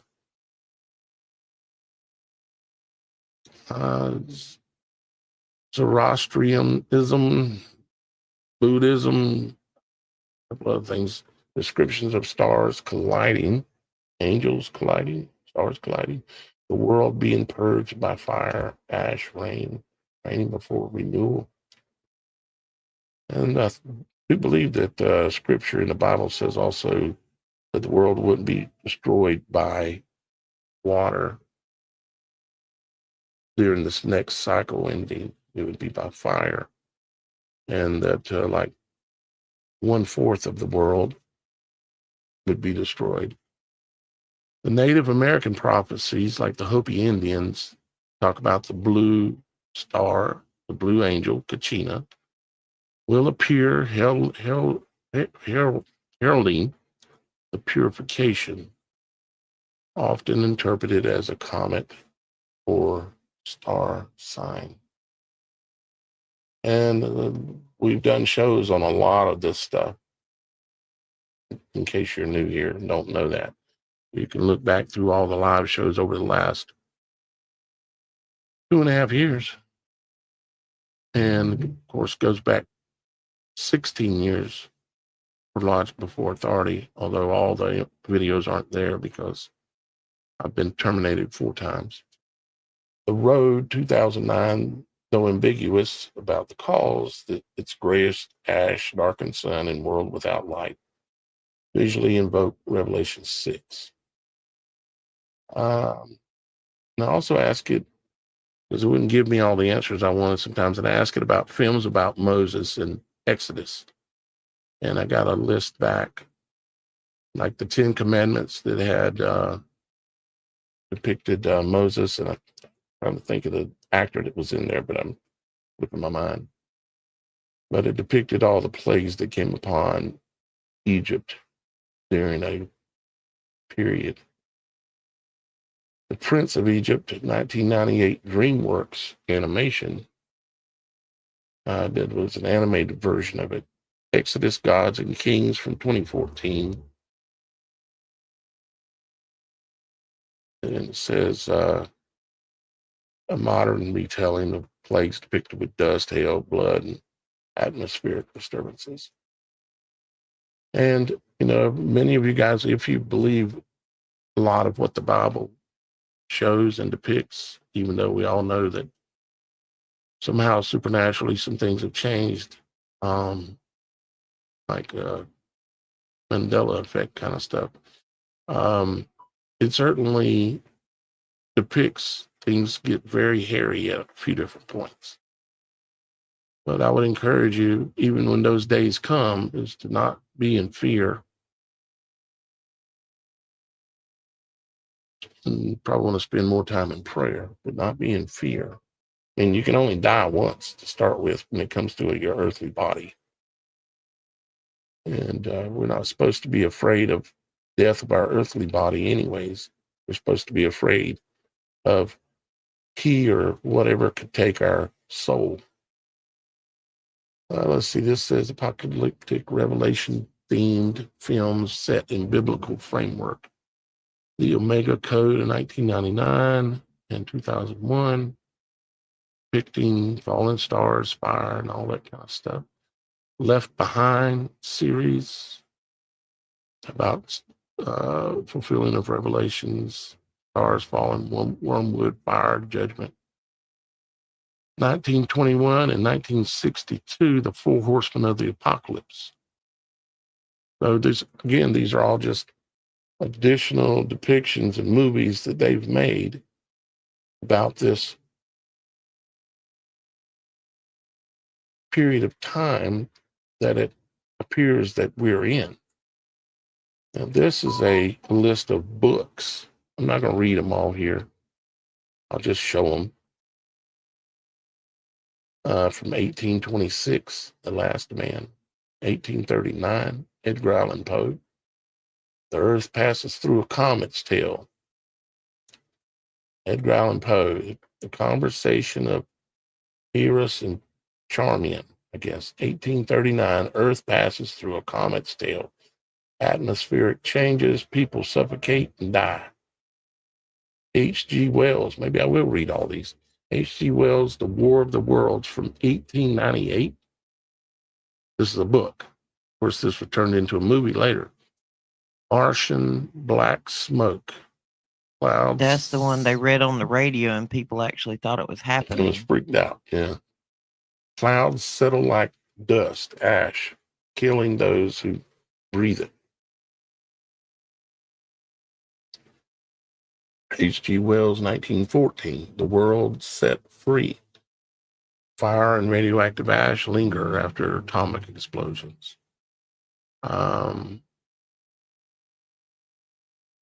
Stephen King, The Stand, 1978.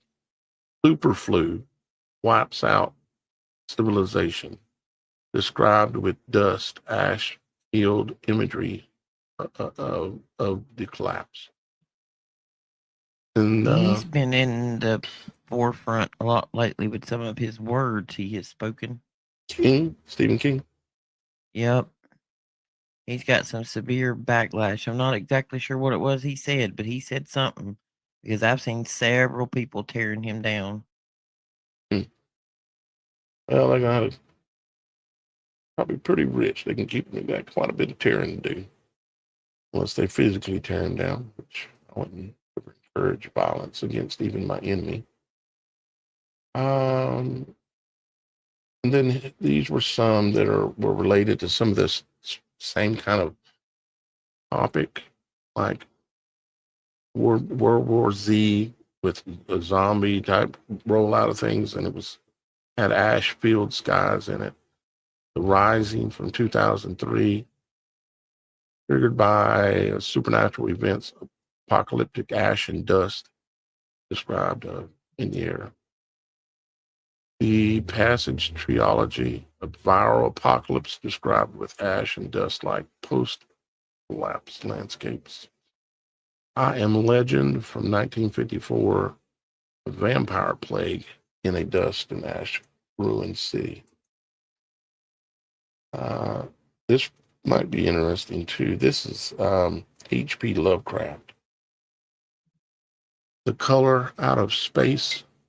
Meteor dust contaminates land and water, causes sickness, death, and mutations. 1927. And they love their H.P. Lovecraft. Meteor dust contaminates land and water, causes sickness, death, and mutations. That's like... Hang on a second. I might as well be saying comet dust or a comet meteor shower. Meteor, what is a meteor shower?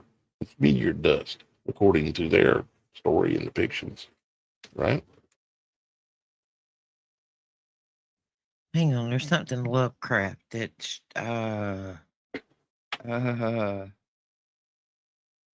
got something to do with the property that he set up.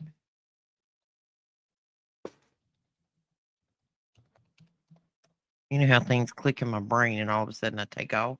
Yeah. Well, you keep clicking, figure it out, let me know. H.P. Lovecraft, The Shadow over Innsmouth, 1931. A mist or sea spray rather than ash, but similar. H.P. Lovecraft and August Derleth, The Lurker at the Threshold, 1945. Cosmic dust and ash tied to otherworldly corruption. So H.P. Lovecraft is into his cosmic dust and ash, obviously. And then Stephen King, 1980.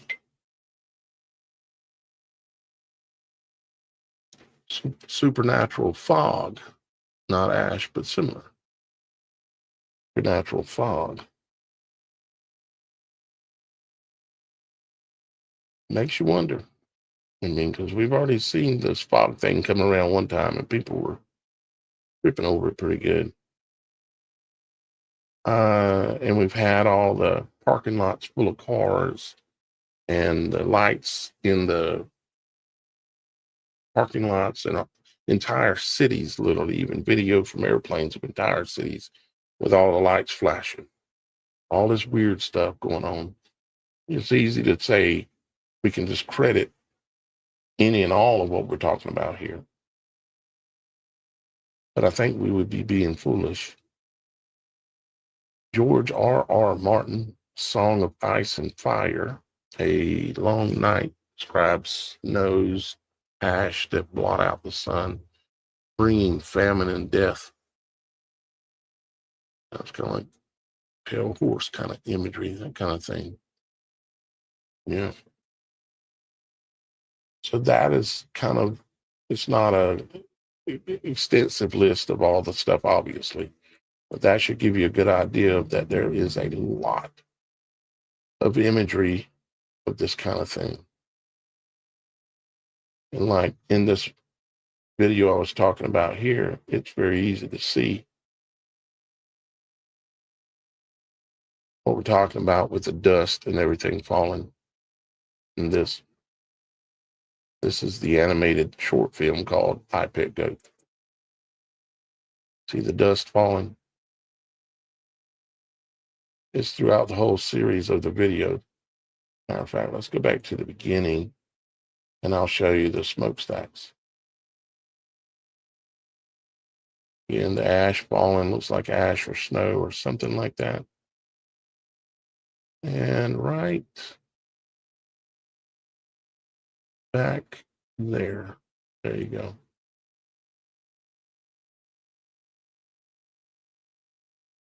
You can see smokestacks back here with what looks like smoke coming out. And this is like a setting for Auschwitz, which is like a prison. You're doing time. But this is not about a prison or even Auschwitz in a traditional kind of way. This is all about symbolism, and everything you see means something. The way the goat spins his head clockwise, or excuse me, counterclockwise. Personally, I think it has something to do like with time, something. It's hard to explain some of these things. Yeah, the whole video is showing this kind of stuff. Here's kind of like what you were talking about too, Roxy. Look at this. Let me back it up. I'm with you. There we are, right there. There's your moon sliver with a star beside it, real close. Yep. Let's See it? check. Yep. Mm-hmm.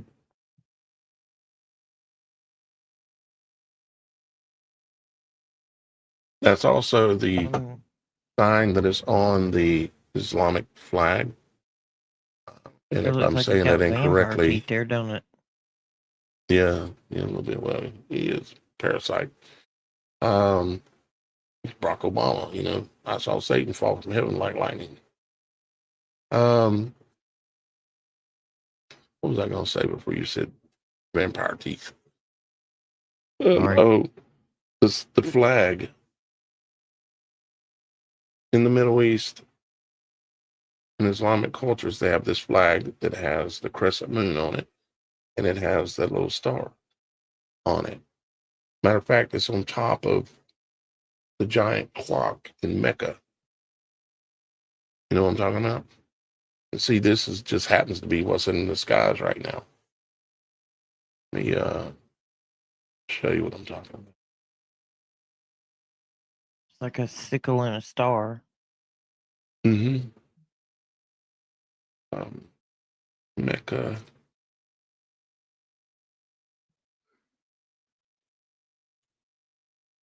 Clock.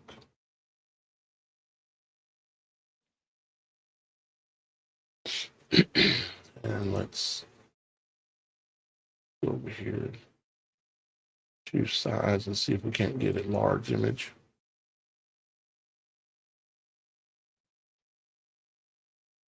What position, when you seen the moon last, Roxy, was it in?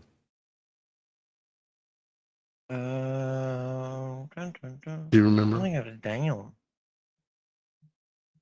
Like the crescent was at the bottom. Any of these images, really?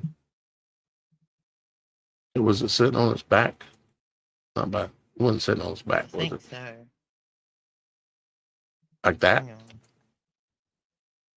Yeah. I'm pretty sure it was. Oh, no. I'm on it. I'm really? going to look. I'm going to look.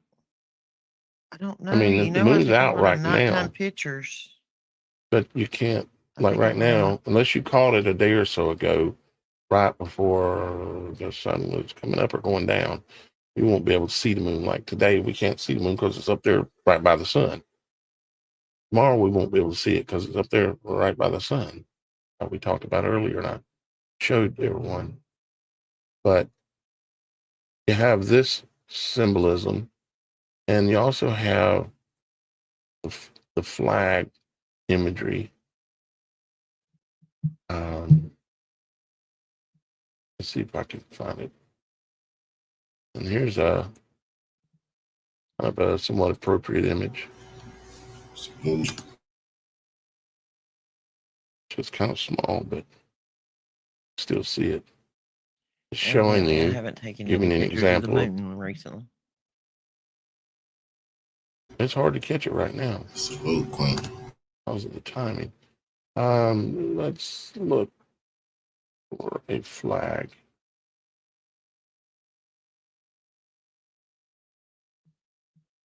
Not the flag I'm looking for there.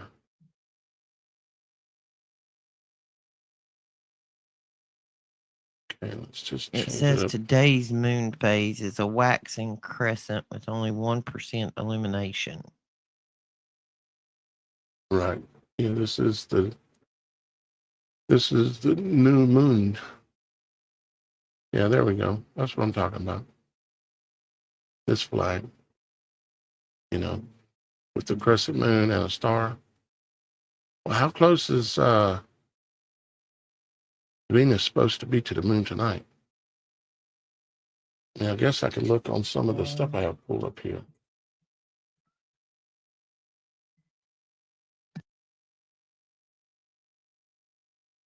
Let's see if I can possibly use this to be able to see. Of course, here's Virgo. There's all three of those comets in Virgo. The moon in Virgo. And the sun in Virgo.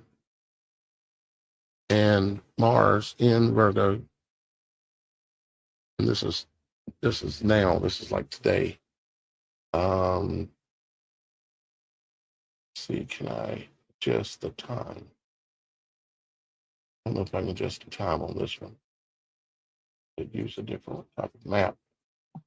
Okay. As of Monday, September 22nd, Venus and the moon are not in close proximity in the night sky.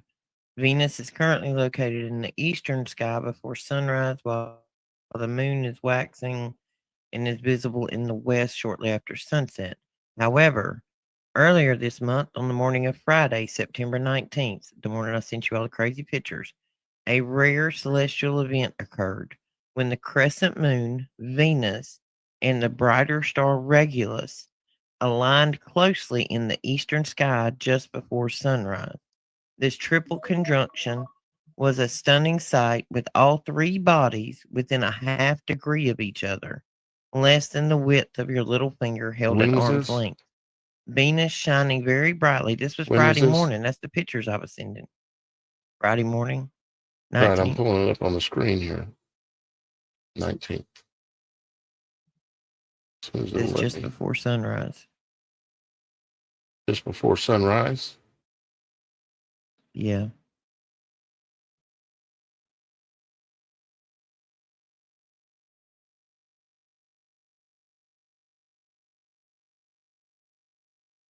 Come on, Mr. Button. And it didn't last long. Okay. Oh, there we go, right here. You said it's Regulus? Why is Polarium showing it as being Venus? Oh, Regulus is there too. But Venus is also there. You see it here? Regulus, Venus, and the moon, yeah. That's what I'm telling you. And the moon, all That three of flag them. I stopped you before earlier. Yeah. Go back and look at that flag. I'm telling you. So you meant It you've seen triggered all something three when I of them saw in the that flag. line? Oh, and look. Yes, The all moon three is of them are visible. illuminated on the bottom. And the moon is illuminated on the I bottom. told you the like moon was on its double back. horns. It was on its back. Didn't act like you knew for It's sure. scary looking. So I had to I told you a verify. while ago, I don't want to say I'm sure unless I can go back and look at the image. I can't find the image. I Well, sent you a here copy is of it through TikTok this. of some other people's. This is Yeah, that's what it looked like. It was freaky looking. 9:19, right before sunrise. You got the moon on its back, Venus and Regulus, all right there together. Yeah. Interesting. Huh. It was wild looking. Like people Pretty all over interesting. TikTok were like, "What is this?" I'm like, "I don't know." Right? Because I bought a telescope. It And would it's a piece about of look junk. like, It don't because work. Venus would have been really bright. It looked like that flag you And showed the a while moon, ago. yeah.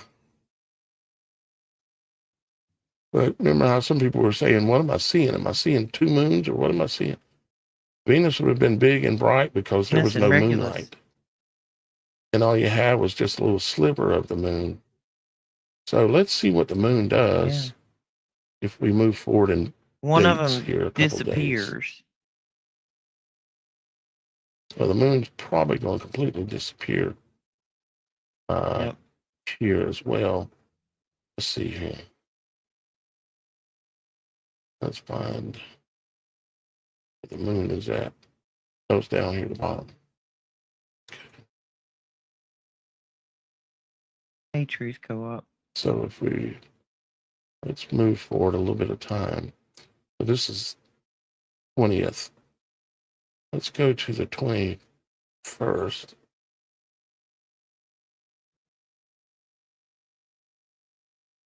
Come on. Do your job.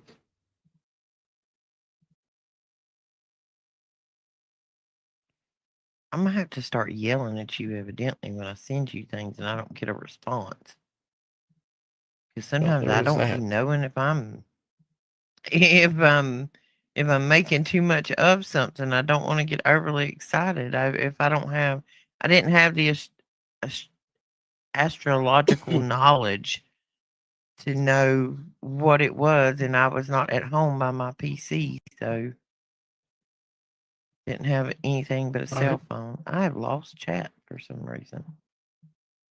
So this is today. Oh, that's tomorrow. Let's go more. Let's go. That was yesterday. Let's go one more day forward. And you've got the sun and the moon. Let's turn off the landscape so we can see where everything's at a little bit better. He's fixing to make this announcement today. The moon's down here. Let's move forward in the day. Who's making an announcement? President. There's the moon and the sun. This is today. He's going to tell us what causes autism. Oh, yeah. I can't wait to hear that. They're going to admit to it and then take the blame for it? Nope. Nope. They're going to admit what it is and point the finger at somebody else. That's how this game's played. Yeah. They go, this is how it happened, and he knew about it. We didn't know nothing. We're just dumb presidents. Let's see, 8:26. So we're early morning. This is today. Let's go ahead and move forward in time a little bit. We can add our atmosphere back so it doesn't look quite so crazy. And 9 o'clock. Following the sun and moon and Mercury. And see, in this same area, see the sun in that image right there. That's today. But this is also in Virgo. Virgo is here. Let me turn it on so you can see it. See, there's Virgo. Okay. And so the sun, moon, Mercury, and Venus is above in Leo. And you got those 3 comets are right in this area right here. We turn on the constellation art. The 3 comets are right down here close to the birthing area, which I can't help but see. That's approximately where they're located. And look at the hours on here again. So that was at 12:30 today. Let's come forward a little bit more. 12:30. Come on. You can do it. I'm just about maxed out. CPU is like thinking, oh, please don't ask me to do nothing else. Maybe one day I'll find a way to get a new PC. A proper one for running the supernatural show. Okay. Moon, sun. This is 14. That's 2. That's 3 o'clock. How many is it now? Let's see. It's 4:28. Let's go 4. So that's basically right now. That's unique, Mike. If you notice, just to the left, you have Sagittarius and you have Scorpio right here. Sagittarius, Scorpio. And you have Ophilis, which is, or how do you pronounce it, is the man wrapped in a serpent, has the serpent in his hands. And right in between where, put it this way, this scene is the same scene that is at the end of iPad Go, the iPad Go video. It has, but it has the sun, for whatever reason, coming up right here. Where did the sun come up at? Let's see, this is the southeast. Well, that would be approximately where the sun came up at. Just later in the day depicted now. Okay. Let's see. We're back the hours. Let's go to the 23rd tomorrow. Go and get to the actual date. Now let's back down to the morning time. See what the scene looks like. Okay, so you got Virgo coming up. The sun's in Virgo over here on the left. You got Mercury and the comets that are with it rising. Let's go back down all the way to sunset right there. Okay. Rising.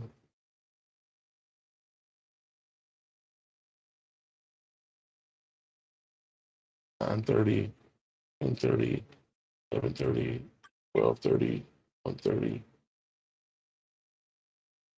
2:30. There you go. There goes your Scorpio or Scorpius and Sagittarius.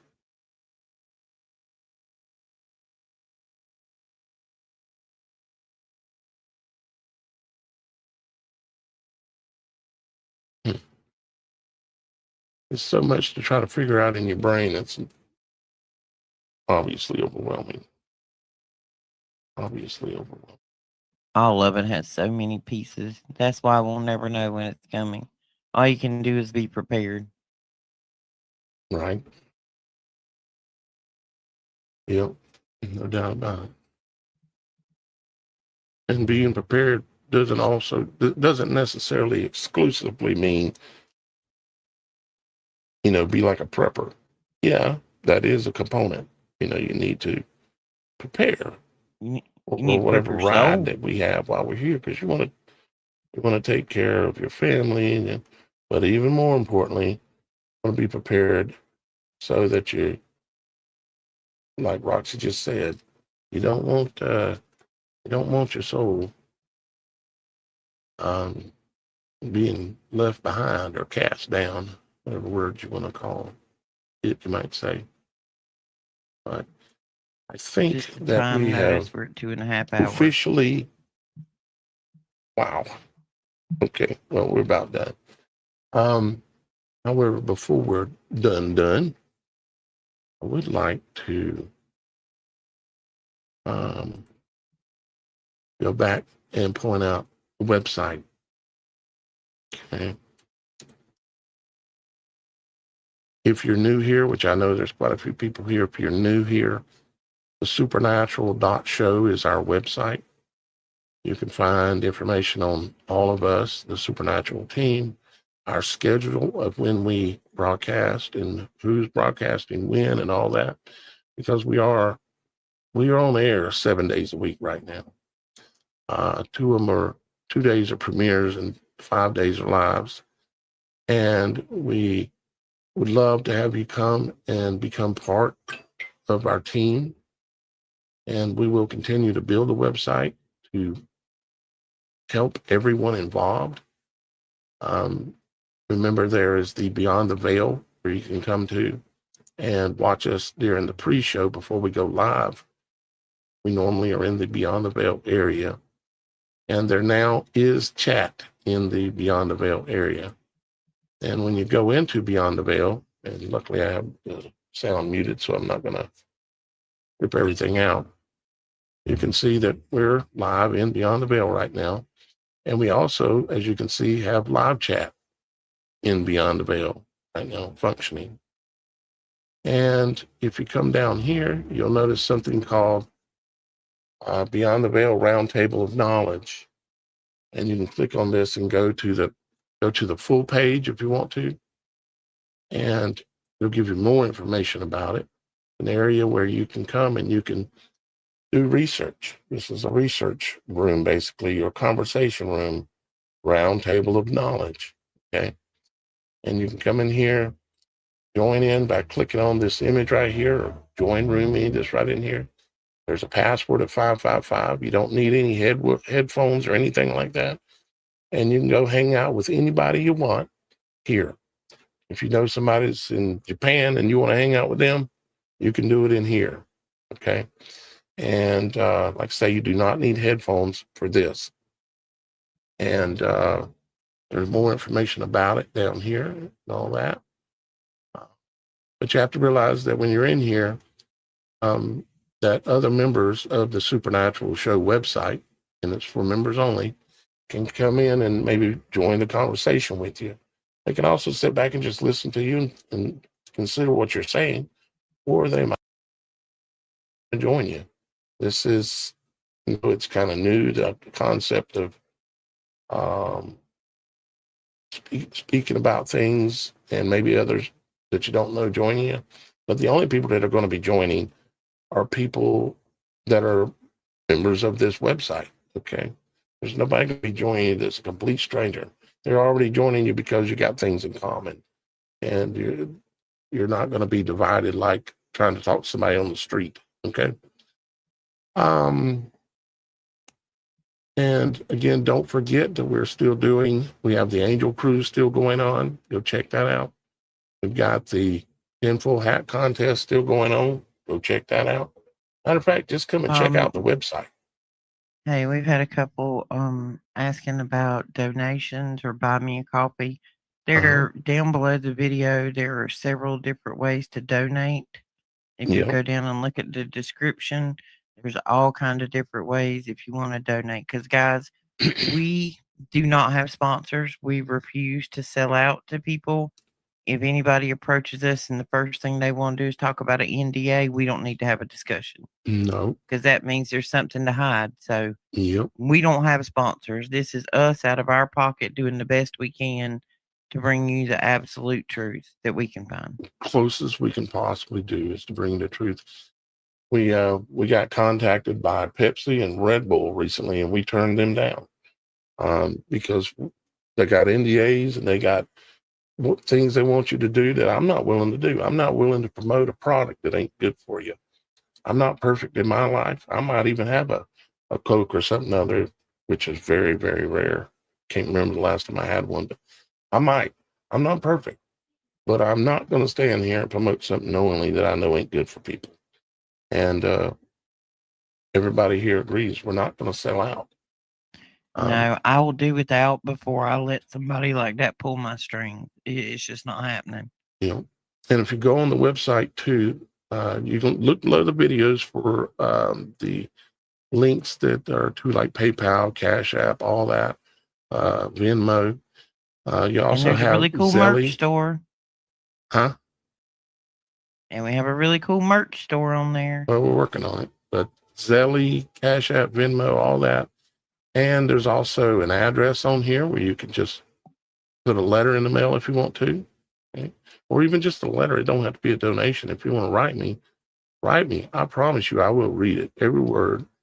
And depending on the situation, I may even respond, depending on what it is. And if I did, I'd probably respond in a letter. But I'll always read the letters. And if you don't have like Cash App and Venmo and you don't want to use, mail, you can use these direct links right here. If you want to do a $5 donation, you click on that $5 donation, and it'll bring up this, as you'll see here in a second. And all you have to have is any kind of a debit card. And I'm not going to say credit card because I don't want you financing the gift to me, but a debit card, okay? So you can come here and you plug in your information and then and go to the next screen.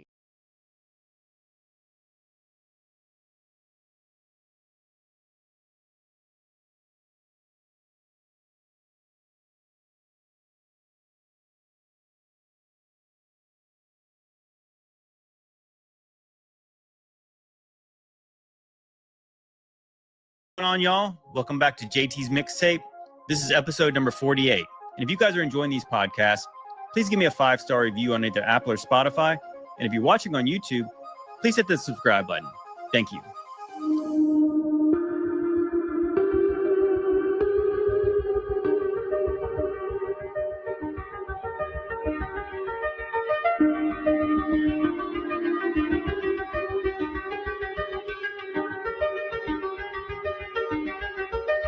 Come closer, my child.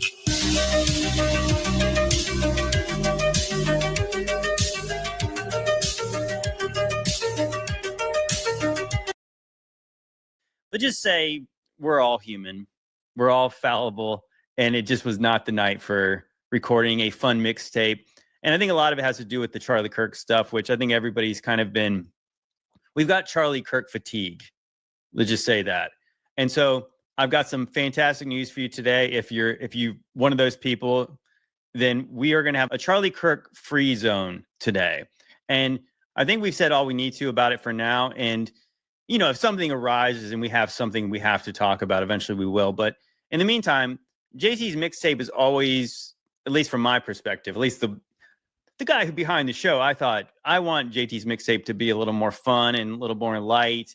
And it gets dark sometimes, and it will get dark, but you know, it's not every current headline. We got to hammer it like the 24/7 news networks. We're not doing that. So anyways, what do you think about that, Aaron? Are you happy for a Charlie Kirk free show?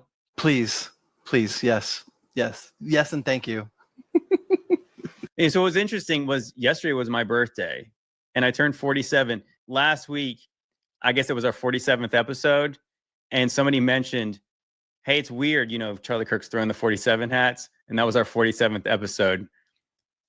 You guys caught me. You guys didn't know that I planned it to have that 47th episode. I planned this a year ago, that date. And also 47 years ago. And my parents planned my birthday around this. But that being said, I thought this video was kind of funny. Somebody just said Wilford Brimley was, when he did the movie The Thing, John Carpenter's The Thing, he was 47. No. Wow. Yeah. That's nuts. Yeah. He was, somebody actually pointed out one thing. He was as old in Cocoon as Tom Cruise was when he did like Mission Impossible 6, where he's running as fast as he humanly can. And you have Wilford Brimley just kind of ambling along and just being like, well, I guess we get some Jell-O if we. I want more guys. I mean, those guys are around. We got to get them in movies again. So maybe that was a self-serving video, but I think I look younger than Wilford Brimley. That Wilford Brimley was 47 in that movie. That's crazy, dude. There's a whole thing though. Like there's a whole discussion about how like these current generations are healthier than the previous generations, or at least like look younger. Like there's a whole, like that's a whole thing. There's a whole like side of social media that talks about that on a regular basis. But I would agree with what you said. But there's also an alternate theory about some of this. They worry about it. You said, yeah, much time as you got as much time as you need. You can use that time the way. So if you just kind of just took it day by day and you didn't even really worry about it, you said, yeah, I feel good. I don't feel like 5 days away from the rapture. And if you guys are seeing this on a Monday, the rapture might be tomorrow. Let's check out a video on that. Mark your calendars, Tuesday, September 23rd. It's just 2 weeks away, and Jesus Christ, should we be ready? Don't go clutching your pearls. I'm serious. Son of God, immaculately conceived Jesus, coming back for an encore. According to some religious leaders, it's the beginning of the rapture. The rapture, my dear ones, is a biblical event. It marks the second coming of Christ. The good will disappear from the earth. The evil will be left here to face doomsday. It's also the plot of HBO's The Leftovers. Now, September 23rd is Rosh Hashanah, the Jewish New Year, also known as the Feast of the Trumpets.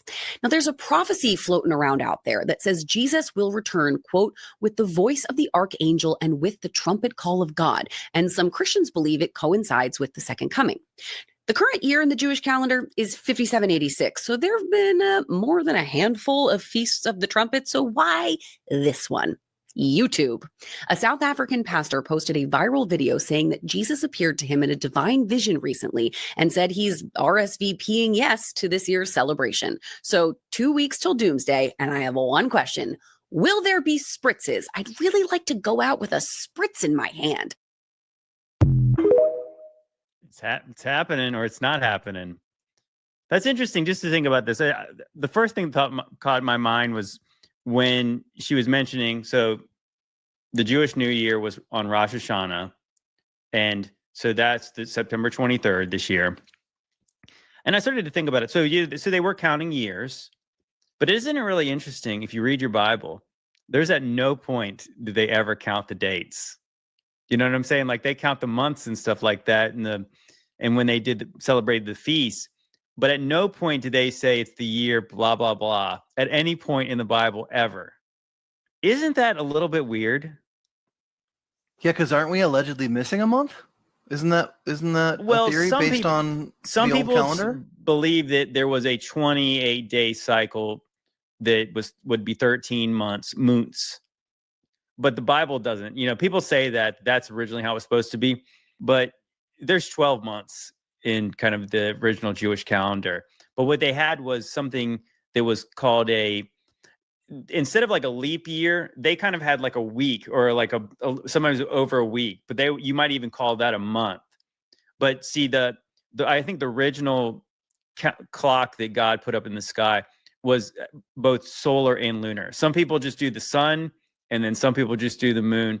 But God had a thing where it did kind of have to align at points. And I think that's why there's 364 days actually makes more sense. And I know that my buddy Josh has talked a lot about that. Here's what I know for sure.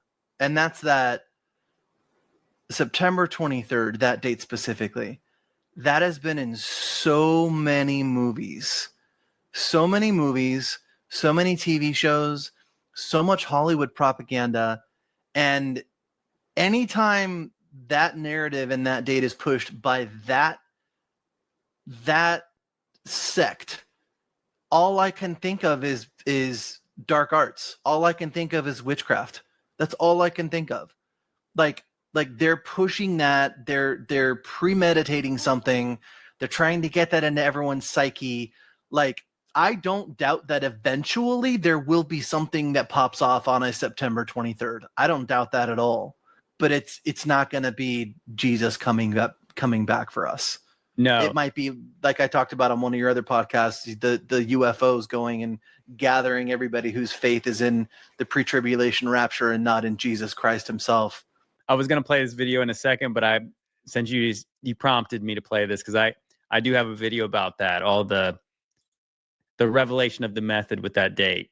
There's a lot of video, movie, TV show that say 9/23 is the end of the world. The Big Bang Theory, an asteroid strikes September 23rd. The Volcano movie 239 in the license plate. Seeking a Friend at the End of the World, an asteroid strikes on September 23rd. Deep Impact, the asteroid would strike on 9/22. Evan Almighty, he said the date of the flood is September 22nd. The movie Knowing, September 22nd, the Earth is destroyed by a solar flare. Little Shop of Horrors, September 23rd. Humans will encounter a deadly threat. The movie Tomorrowland, disaster strikes on September 23rd. And Jim Carrey's movie 23, he mentions the date September 23rd as the day that hell arrives. Sleepy Hollow, September 23rd, a new dimension is opened. Evil is released on September 23rd in the movie Ghostbusters. This is the end, September 23rd, Rapture happens. In the movie Pandemic, the East Coast is hit with this pandemic on September 23rd. In the movie Labyrinth, evil consumes the world on September 23rd. TV show Lost, the plane crashes on September 22nd. The movie Castaway, the driver's license of the dead pilot says 9/23. You have a Taco Bell commercial, escaping a concentration camp on 9/23. Guinness beer commercial, if you keep an open mind, you'll discover dark secrets. And the stopwatch stops on 9/23. Black Eyed Peas video, the calendar of the month. It goes all the way up to September 22nd. Asteroid City, there was this asteroid that is going to hit on September 23rd. And in the movie Split,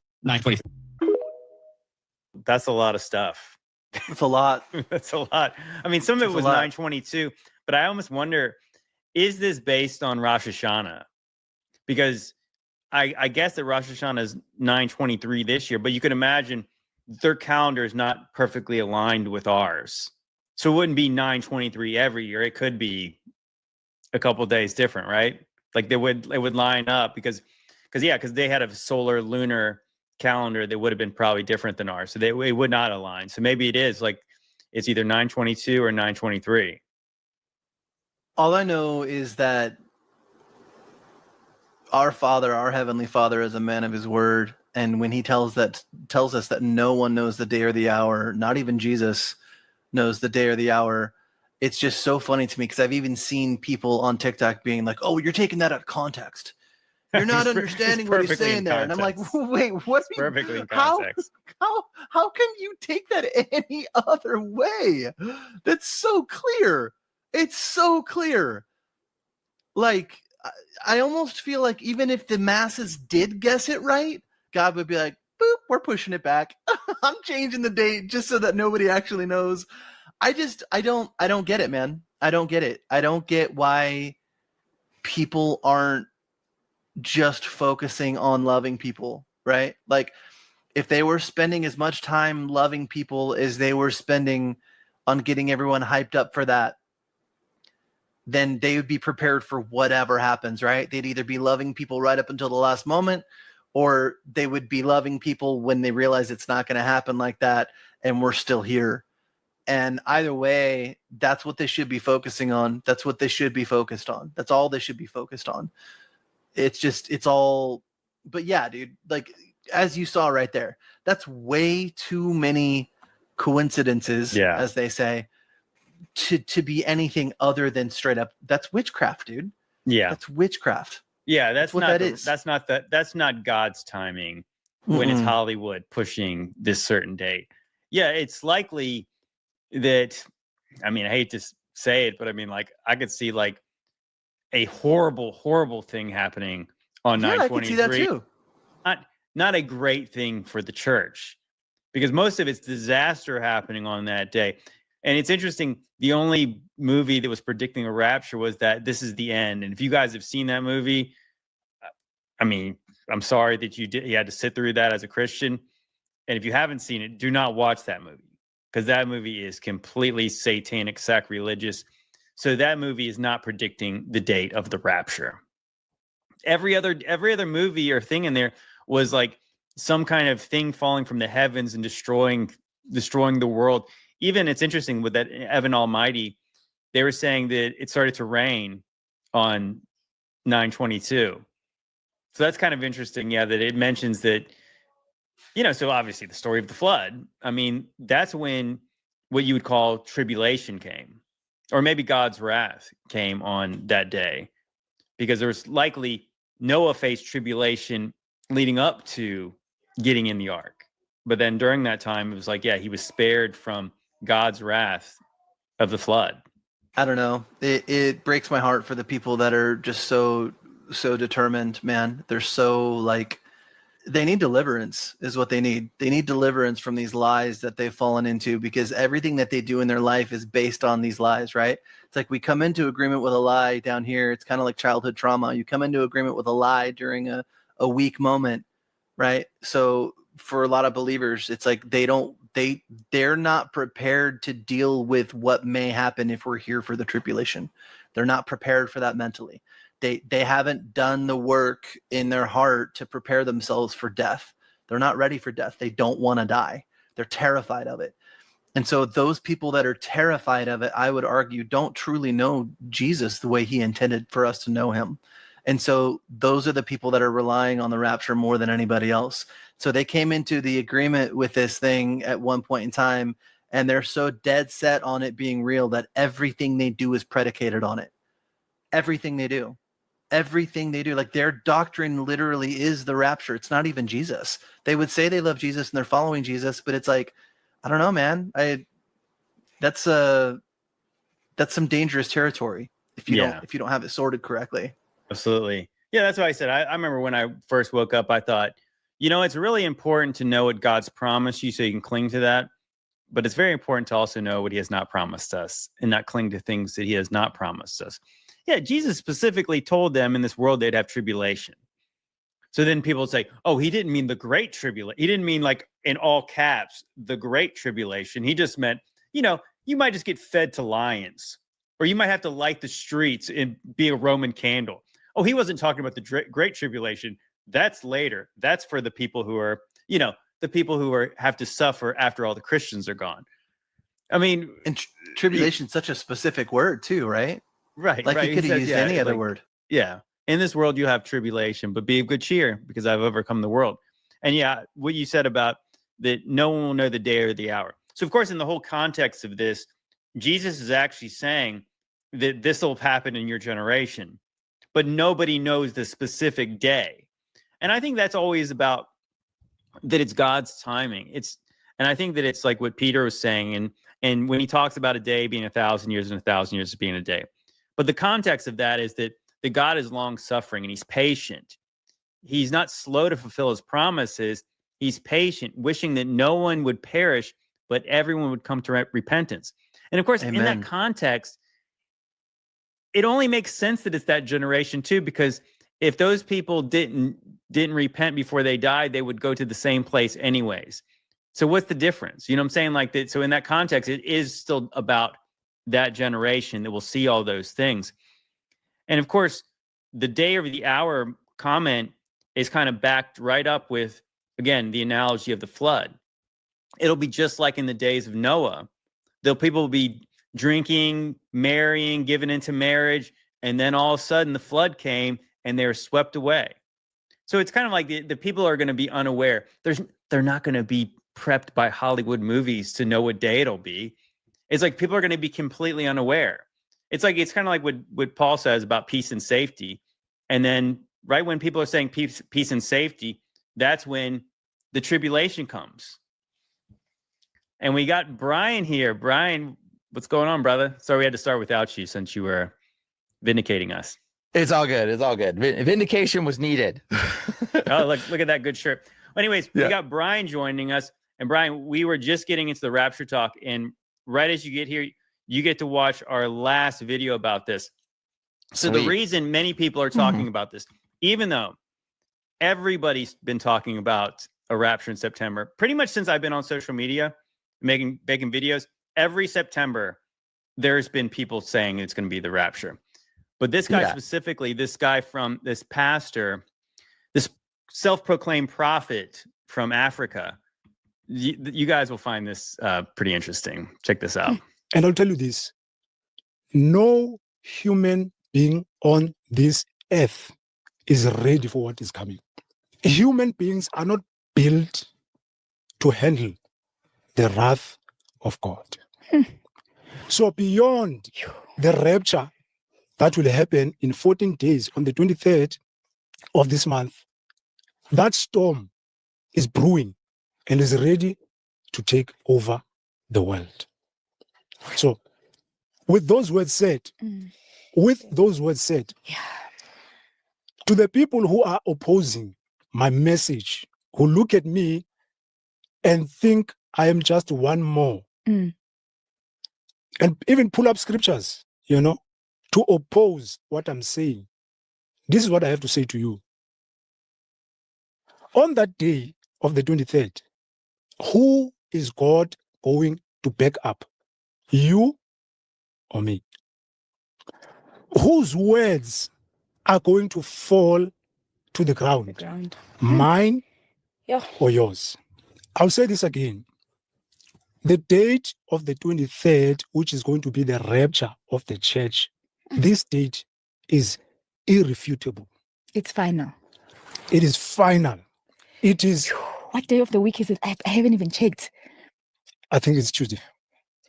Sure. Today. This date cannot be disproven. In fact, no one has disproven this date. People have said a lot of things on the internet, but no one has disproven this date. No one. So, I say again, you have to listen to what I say, because the words that are coming out of my mouth are coming straight from the mouth of the Almighty God. Wow. So wait, he said, okay, wow, I will give him this right now, that right now we can't prove what he's saying is false. Right, because we can't until it passes. Yeah, we're not there. On the 24th, we'll be able to prove what he said was absolutely false. And I'm not one of these guys who wants to condemn people, but part of me does think, like, I want to go back to the Old Testament times when you said this came from the mouth of God. You better be right. You better be right, because you think about how accountable those people were when they were wrong, when they're saying, they're telling the whole world that this is going to be true. And this is a thus saith the Lord moment. It's like that. like you need to really think about like how powerful what you're saying is. Like when you're setting a date and you're that specific, dang, I mean, like, yeah, what he kind of almost intimated too that if you disagree with me, if you dare disagree, you're not going to get raptured. Mhm. And that's kind of one of the worst, most like kind of scare tactics you could possibly do. It's like, I have to believe this guy to go to heaven. Otherwise, I'm going to get my head chopped off by the Antichrist. Does this guy have a history of being right about any? Like, has he prophesied anything that's actually happened? That would be Highly my doubt first it. question. You Right? know, That would be I'd my never first heard of question. him before this. Because you get one prophecy wrong, one, you're a false prophet. Well, that's Old Testament law, but yeah, for sure, you get it off. It means you're false, and that the Lord has given us the ability to be wrong and still right in some capacity because we have this forgiveness of Jesus in us now. But simultaneously, like there's like Brandon Biggs. He got like the shooting of Donald Trump. He got the shooting of Kirk. Even knew that it was going to happen, but he got some of the details off. But he was still pretty dang close to like right on. Maybe he got intel though. But maybe it's like it's not necessarily prophecy because we actually just I don't played know, some man. videos Jury's out earlier on about him. this stuff. It's like you have to be really careful.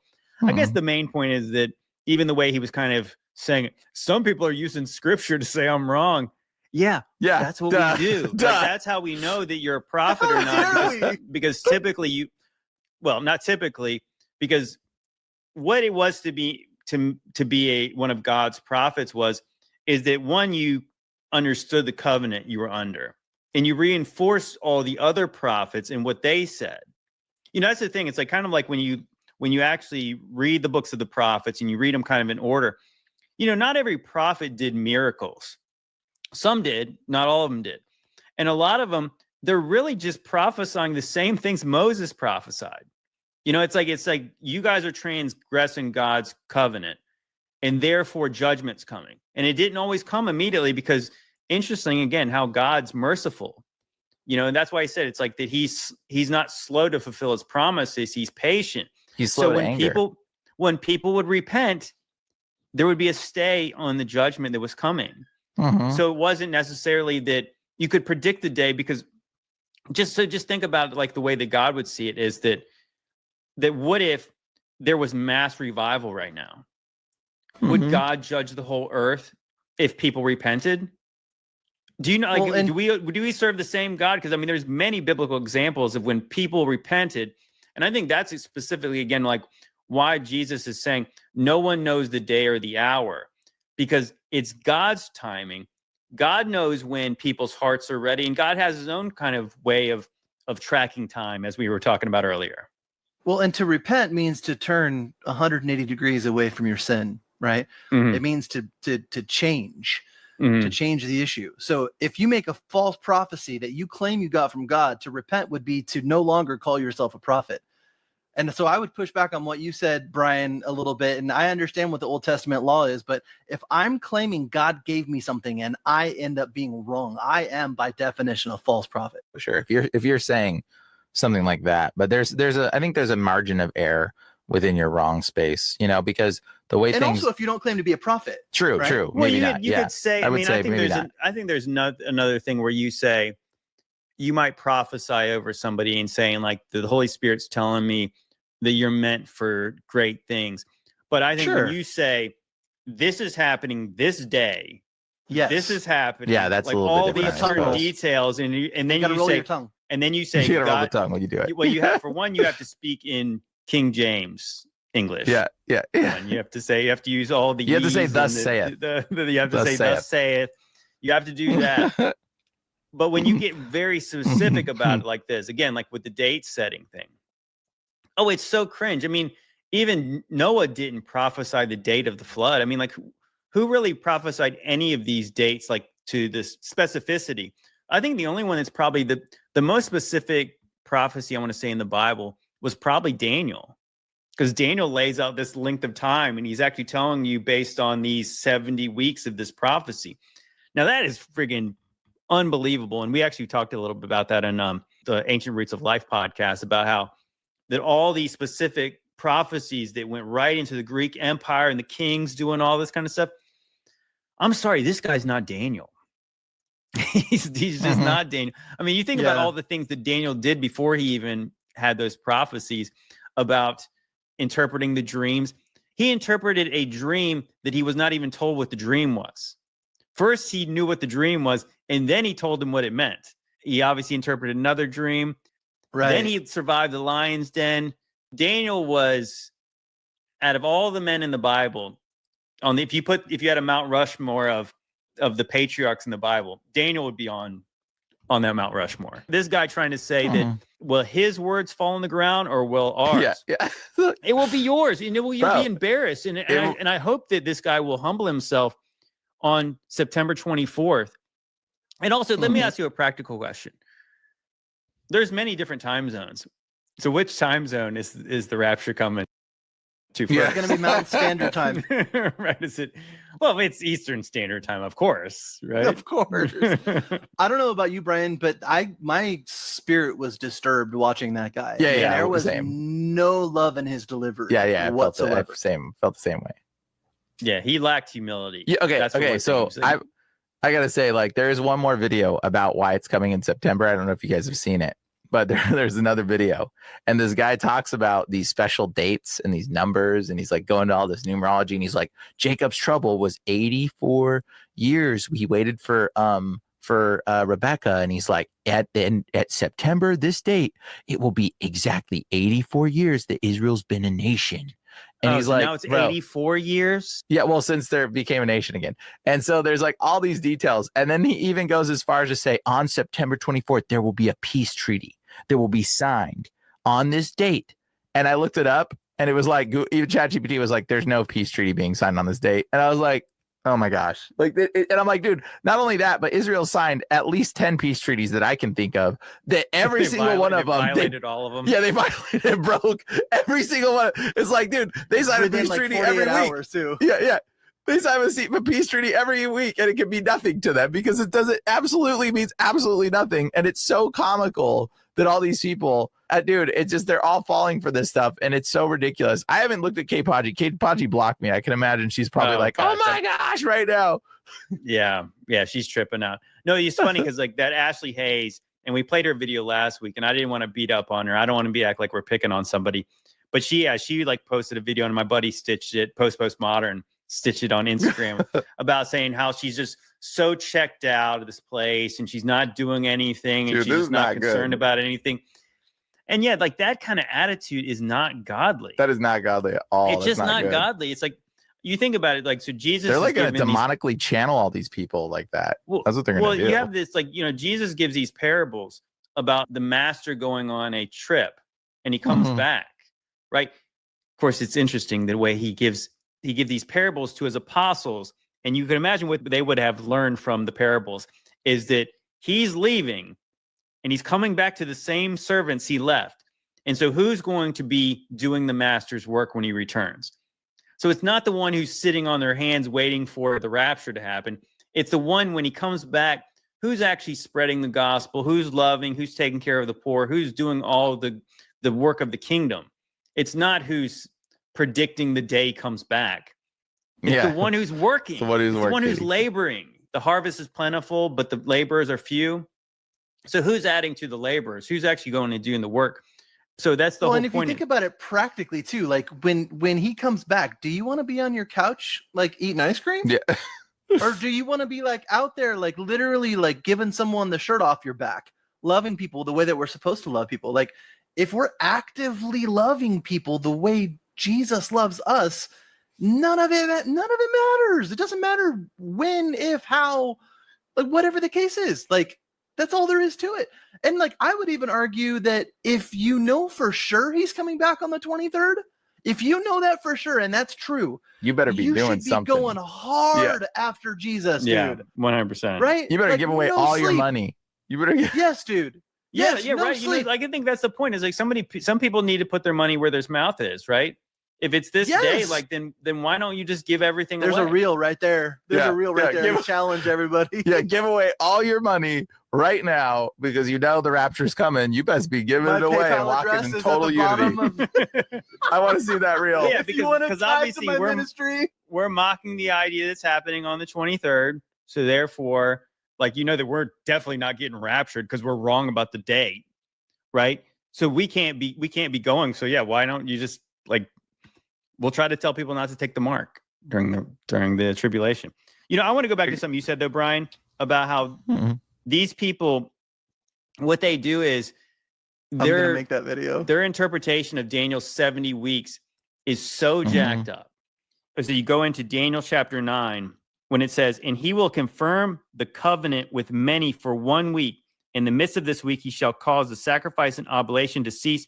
And for them, the overspreading, the abomination shall make it desolate, even until the consummation in the determined shall be poured out upon the desolate. So the one who makes a covenant with many is not the Antichrist. I think when you actually kind of really read Daniel, the 70 weeks, it's about the Messiah showing up. Who makes the covenant with many? Jesus does. Jesus does, yeah. So this is not some peace deal with the Palestinians so they can. He makes a new covenant, meaning you don't have temple. to. Yeah, he makes a new covenant, meaning you don't have to deal with sin anymore. That's the new covenant. Yeah, he's starting a new covenant with his blood. And so this is not about the Antichrist making a covenant. And I'm starting to even read the way it talks about the prince of those to come, and people think that's the Antichrist too. I think the people of the prince to come was Jesus. So like the people would have been the Gentiles. Because if you really think about it, I did notice this typology in the Bible that Jonah goes to Nineveh, they repent, right? Well, Nineveh eventually comes and judges Israel. So if you think about it, so the gospel in the times of Jesus, and so Jesus was the sign of Jonah, right? So he came preaching repentance. So eventually his people rejected, the message goes to the Gentiles. And it's the Gentiles are the ones who trampled the holy city. The same people. The Romans did that too. And so like, we don't know the exact timing of like when all Rome basically converted to Christianity, but it's them who judged his stiff-necked, unrepentant people. So this is the whole reading of Daniel's 70 weeks in the last week. It's just incorrect. Yeah, it's and they incorrect. also like it's bad theology, and then it leads to silliness. Like it's a mockery of what the Bible actually says. the other thing the video guy says. He actually says that he talks about Daniel and he talks about that week, and then he jumps to 2025, and you're like, where? Whoa! You talk about him prophesying stuff that happened back then, and all of a sudden you jump to the forward, and it's like, where did you get there? And they're like, this date has never happened in all years, except for it's happened 7 times this year. That is statistically improbable, some of the stuff they're saying. But this is it's just distortion, playing on the foolishness of Christianity. And I got to jump off, guys, but yeah. It was good hanging out for a little bit, Brian. Yeah. All right. Godspeed. Later. So this is the last I'll say about this. I did make a meme today. I don't think I shared it with you, Ron. Check this out. This was my meme that I created today. I love The Fell For It Again Award. It's like Rapture September 2025. Of course, I converted the MAGA hat to Rapture September 25. Yeah, of course. But I mean, of course, it's like this is every September. Every September.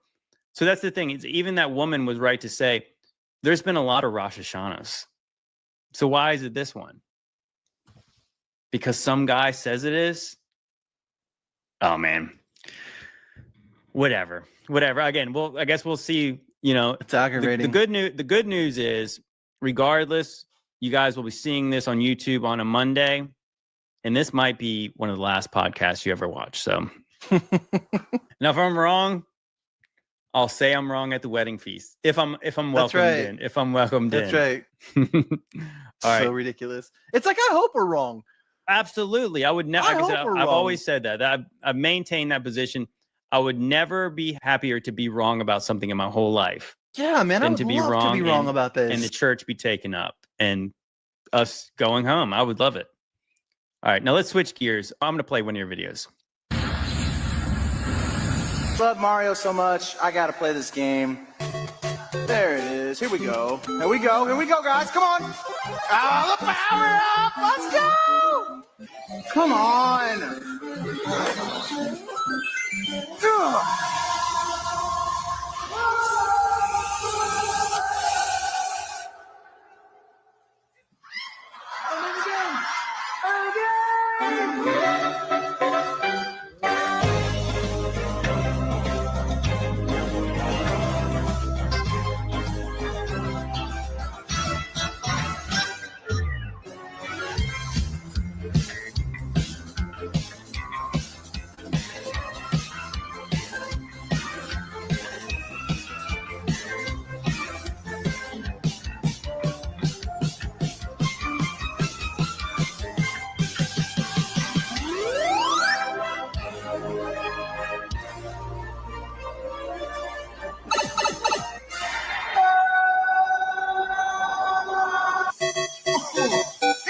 We're the Mario Brothers. And dummies again. We're not like the others. We get off the fan when you see is in trouble. We talk because I'm a double. You got me from your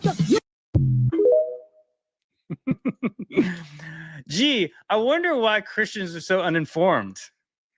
Oh my gosh, dude.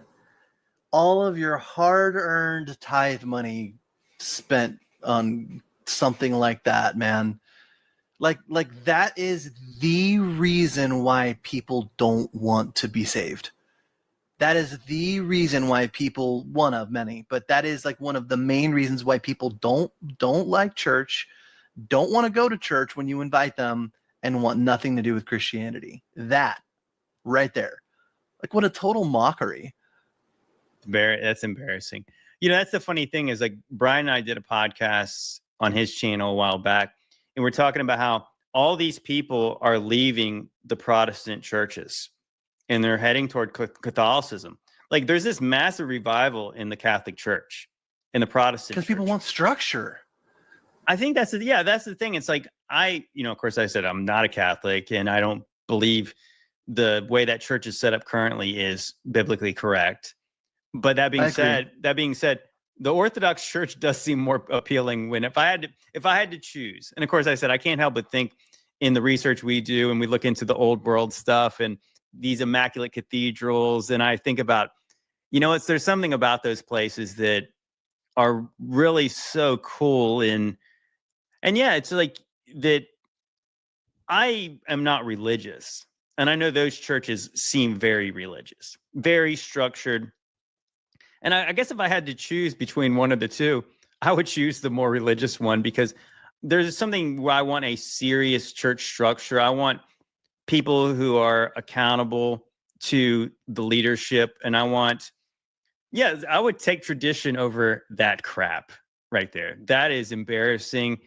That is, that's what I'm saying. Like, in the Protestant church, it's like there's so many unqualified shepherds. Of course, I was actually just reading Ezekiel about how these worthless shepherds, and that's what that is, because that's not serious, and anybody can start a church, and anybody who just wants to do it can all of a sudden lead a flock. That's not biblical. That's not biblical what they're doing, and of course, that's not serious. And it's like this idea where I know where they think this is a good idea. We create this fun event where it's like a rock concert or a comedy show or or some kind of a play, when they do all the above. And so it's like this seeker friendly idea where we're going to get unbelievers to come in. I would push back against it. I think that it's not that unbelievers are unwelcome in churches, but the church is not for, like, when the body of Christ gathers together to fellowship, it's not for unbelievers. It's for believers. So it's like, you don't need to dumb down your fellowship for the unbeliever. You need to edify the believer. You need to strengthen the church. You need to make disciples of people. Like, you can imagine just going in there and it's like, did you get your daily bread from that church? And I'm not saying you need to necessarily get fed by some man once a week, but what is that? I mean, that is going to, retard your growth when you go to a place like that. And yeah, like, why wouldn't you just stay home? You know what I'm saying? What is that? I guess I just don't understand why it's so hard for people to understand the character of Jesus. The character of Jesus was humble, meek. I mean, he's a carpenter, dude. Mm-hmm. Like, I don't understand what's so hard to understand about that. I do understand people wanting to cast a wide net to reach people. I understand that thought process, at least it being a thought process. I can get that. But in a situation like that, you're literally only appealing to Mario Brothers fans. That's it. Everyone else is completely isolated, and you just die of cringe. Yeah, dude. I mean, like, what that was, and Father, forgive me if I'm wrong, but what that appears to be to me is a dude who had a fantasy about being in a Mario Brothers game his whole life and being so obsessed with Mario Brothers that he finally had the budget to see some kind of dream come true, and he made it happen with the parishioners' money. The church is going to love this. They're gonna love this so seeing much. me as a character. It's gonna be so worth it. And then I'm gonna They're gonna be rap so afterwards. blessed. Then I'm gonna rap They're gonna be so blessed. Then I'm gonna freestyle with Mario afterwards. It's gonna be so good. Oh my gosh. Whatever. Let's and I want to see. just say this really quick. Okay, go ahead. I'm not making fun of that guy. Like I don't think I'm better than anybody. I am laughing at anyone, any spirit that could possibly possess or influence somebody to think that like that kind of That was a good idea. misappropriation of funds and people's attention span is worthy of Jesus. That's what I'm speaking against. I don't know anything about that guy. I don't even know his name. I could see Jesus going in there with a whip. You know what I'm saying? Like, remember when he went into the temple and just started whipping people? Yeah, flipping over tables. He would have been flipping green tubes, man. He would have been flipping tables. He would have flipped the computer over. He'd have flipped the drum set over. Yeah, just think about it. And of course, everyone always says, like, Paul, some church would be getting a letter soon, right? What would Paul's letter have been to that church? You think it would have been a rebuke? I think it might have. But yeah, I got a nice little transition into an old world cathedral. Check this out. This is interesting, Aaron. I'm going to say it. I think we're getting stupider. In this 500-year-old cathedral, on the ceiling is one of the craziest things that you will ever see. This is the Roslin Chapel. It's in Scotland. Some of the crispiest stonework you're ever going to see, but these are really the point of interest. You may recognize the upside-down spires from Hindu temples. That is because they're communicating the same thing across the world. The speaker cone design of the ceiling is reinforced by the waveform pillars that sits on. At the top of the pillars in Roslin, there are angels playing instruments. Now, as you follow the pillar up, you'll see the little nubs. Each one of those is a cube, and on each one of those cubes is a folded up cymatic pattern. As you go up the archway, those cubes form notes and chords. This was discovered by a Royal Air Force codebreaker, Thomas Mitchell. Him and his son decoded this, translated it into music, and recreated a 500-year-old song.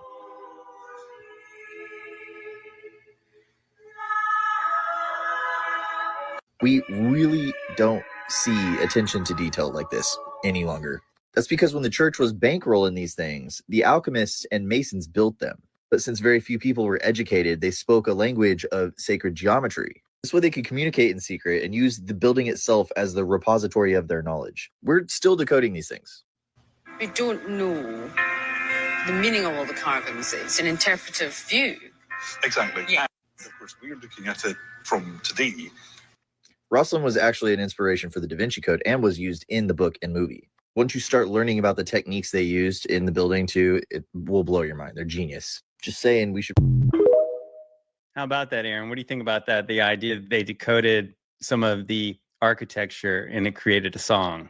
Yeah, I mean, I would love to see the process that they used. You know what I mean? Like, I know. before I hear the music. I would just say that I didn't buy. I don't know that I agree 100% of what that guy said.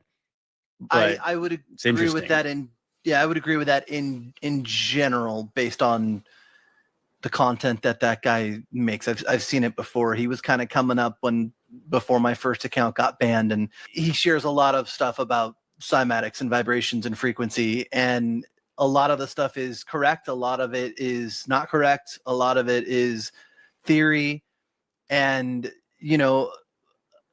that stuff's really fascinating. And that's one of the reasons why I'm so careful about what I talk about when I talk about frequency and when I talk about like cymatics and vibration and all of that kind of stuff, because I'm hyper aware of the fact that I know it sounds crazy new agey. Like, I know it sounds super new agey. So. I know that it does, because I also used to think so. But then I started realizing, like, no, not some of these things, all of those things are just fact, and they're just the way that it works. They've just been misappropriated by a certain group of people that understand how they work, and they use them to their advantage. And in most cases, they're used against unwitting participants, people that don't understand how it works. But it's all God's creation. It's all his creation. He created all of that stuff. And I fully believe that most of the structures that we see were created using frequency, using sound. Yeah. I fully believe that most of those structures that we see weren't carved, they weren't chiseled, they were used or made using sound frequency. And like we see with the Battle of Jericho, and even in the beginning, when he spoke the heavens and in the earth into existence, it's like he spoke. And what happens when we speak? There's frequency. And can you imagine the frequency that would have come from him? What his voice would have sounded like? Would it have been a rumble? How low, how loud? Like there's resonance in it. And it's one of those things that people just don't fully understand. And so there's like so many things you would have to understand basics wise of frequency and vibration and sound to even know what you're looking at if you go into a building like that. But I would love to see the process of what the people did in terms of taking the logos or the cymatic patterns that they saw on the wall. I would love to see them show those and then share the frequency that they actually were, so you could see the note and the actual hertz frequency that it was, and then see how they mapped it out and turned it into a song. I would be fascinated to hear something like that. Yeah, I agree with you too. I think that's the thing that I've wondered too, is that I know my buddy Paul, I think he once said this. He said that what these buildings look like, specifically these cathedrals, it's like sound and physical form is what they look like. And that's the only thing that kind of really makes any sense because of all the intricate detail and the repeating patterns. Because if somebody's chiseling this stuff by hand, it's amazing the amount of specificity about everything, especially when you get into like the Eastern temples and the Hindu temple, whether they were actually Hindu temples or maybe they're converted into that later, who knows? But the point is, like, there's stuff everywhere and they're repeating patterns. And like, how do you continue to make these certain patterns perfectly all around the thing? And I think that, yeah, you do wonder if they could sing. I'm a Tolkien nerd. I got a Tolkien video for you guys in a little bit. But I do think it's interesting in the Tolkien mythos about how that their god in that universe, Eru-Ilúvatar, he created these lesser gods, and then they had a song of creation. And so they all sang everything into creation. And it was like whatever they sang eventually was formed physically in the world. And I was like, that's a really cool idea. It's like that. Even it also talks about, in the book of Job, it talks about the morning star singing. The morning stars sung in Job 38, and they also, the sons of God shouted for joy. So it was almost like that they're saying when God was laying the foundations of the earth, it's like, what if it was like that? What if like song created, because we know that God spoke them into existence, but what if it was more detailed, where like that there was more to it of the pattern, the Fibonacci pattern and things. So what if that knowledge is passed down later and it was used in a practical way to shape stone? I know it sounds crazy, but we do know that sound frequencies and vibrations, depending on how intense they are, they could definitely destroy rock and they could shape things. And it's crazy, but yeah, I mean, I buy it. So what if it was that if this guy could take a song from the pattern, what if it was the song that made it? You know what I mean? Like it's almost like reverse. That would make sense. Reverse engineered. That would make sense. So two things. One, I would encourage everybody that's on the fence about this stuff and doesn't understand it, go online and look up how to build a Chladni plate. Chladni. You can build a Chladni plate with sand, or you can build like just a cymatics plate. Like you can literally go to Savers and buy, or Goodwill and buy like a cheap speaker from a stereo, hook it up to a little tiny amp, buy an old stereo. There's so many ways to do it for cheap. Play different frequencies through it, and then you can put a plate on it, and you can either use like a liquid, and it'll show you the symbols that it makes or the patterns that it makes with the different frequencies. You can also do it with sand. Like anyone can do this, and I would encourage everyone to do it, because once you start doing it, you start seeing the possibilities, and it all starts to kind of make sense. And I will say this in terms of singing. Once upon a time, and this is no longer the case, and so I just want to preface it with that, But once upon a time, I was quite the marijuana connoisseur, and I was friends with a lot of people that were growers, and there was a technique that was used in the process, both while the plants were sprouting and before they would bloom or before they would flower. And they would actually play specific kinds of music to them. They would play like classical music in certain frequencies to them while they were flowering, and they would have a noticeably larger yield than all of the other plants that didn't. I'm talking like anywhere from 25 to 50% more yield than the other plants when they played like happy or positive frequencies to these plants during the process. And they would have them on timers. They would be on speakers, and they would play like during the whole time when they weren't sleeping. When the lights were off, they wouldn't be playing music. When the lights came on, they would be playing this music. I've seen it. I mean, I've definitely heard that about playing music to plants. And yeah, they grow in a certain way. So yeah, I mean, I do really believe that that's kind of the hidden component from the old world was sound. Sound, because I think that I agree. I think now, right, and Aaron knows this better probably than anybody here, is that now sound is used as a weapon, and it's used to disrupt and to disturb. And it was when it was once used for building up, and maybe just straight up building. All right, let's switch gears. I've got a few more videos. I thought I teased a Tolkien video, so let's just go ahead and just do that now. And this is another little season-ish video. Check this out. This is Minas Tirith from Lord of the Rings. And what would that city look like if it got melted down by fervent heat from Christ? It will look like this. You see this? This is in Oregon. This is John Day Fossil National Park in Oregon. Melted down. This is a building. You guys see how this is a building? This is like some Tartarian looking stuff in Lord of the Rings. And this probably looked like that. And it got melted down in the 1st century when Christ returned with fervent heat. Now, the Matrix, they're going to tell you, oh, you know, this is millions of years of water erosion or wind erosion. It's just, you know, time just took its course and did. No. This is melted rock. It doesn't stop there.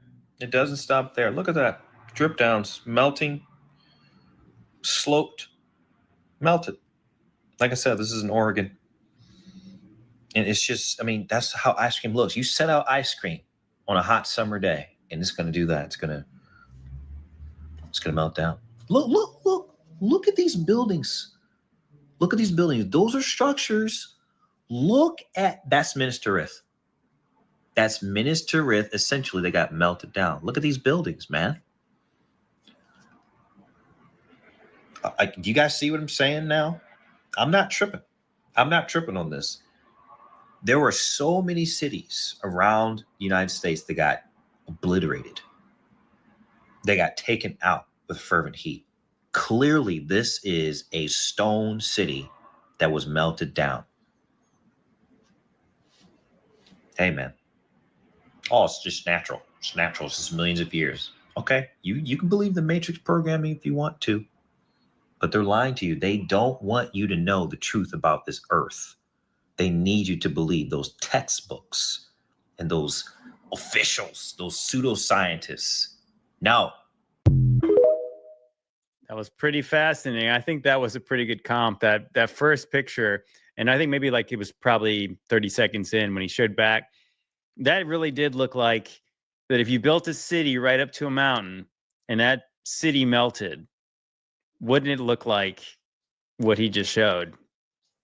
Absolutely. Yeah, it looked exactly like it. Like it's impossible to see it any other way. I was blown away too that place that he showed with the kind of the more limestone looking place with the red. I was really surprised that was Oregon. I guess, you know, Oregon's a big state. I mean, I guess the way I picture it is really green, right? Probably because I'm thinking of probably closer to the coast. But that was the coast is That was pretty wild. It's very green, but it's big. Yeah, it looked like somewhere out of Arizona. Really, I'm trying to remember what the place is in northern Arizona, but it's like it's close to Utah, and you got to get a pass to go there. You weren't able to go there. Well, you were able to go there up until a few years ago without a pass, but now you have to get a pass, and you've got to get picked in a lottery to even be able to go. But it looks like flesh. It looks like human flesh. All of the ground looks like human flesh. Oh, is that like the Himalayan salt looking stuff? Is that what you mean? So no, this place. I wish I could remember the name off the top of my head. I could probably find it if I pull it up really, really quickly. But there's a place in northern Arizona, and it literally looks like the whole ground looks like the models that they used to show you in health class, where the skin was taken off, and you could see the muscle, you could see the red muscle, and then like the white fat. And the different parts and the ligaments and tendons, the whole ground looks exactly like that. It's even got like the lines running through it the same way that the bands of muscle have. And you walk on it. That's interesting. You know, that's the thing where in this community, because everyone has it all figured out. Not everybody, but you know, some people do.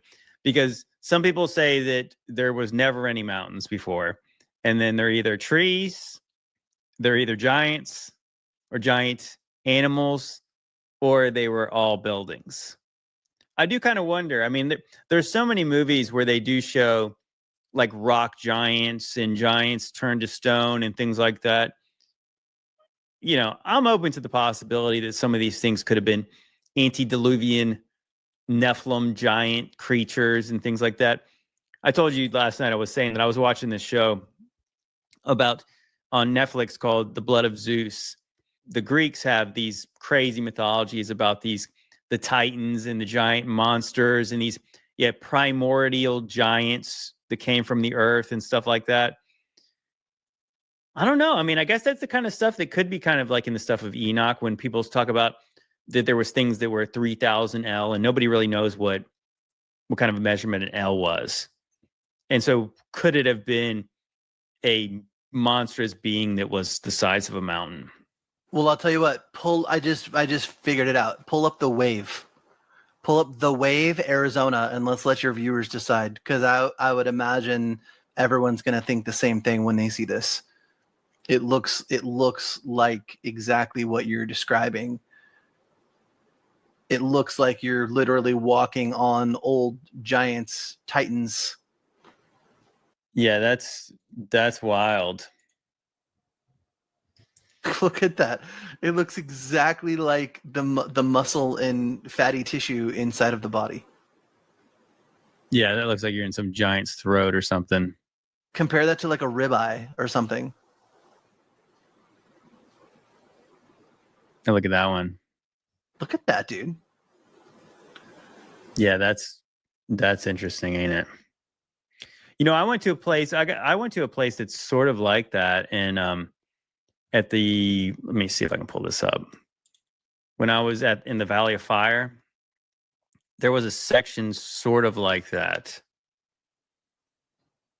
I mean, that's kind of. Oh yeah, looks very similar. Yeah, I mean, there's so much that's kind of stuff around that part of the country. It's incredible. Yeah, wasn't quite as red, but you could see the red and the white. What were those like? What do you think those little dips in the rock behind you guys were? But there was so many different places in where we were at in that area there were so many little kind of cubby holes and stuff like that. It was just really bizarre.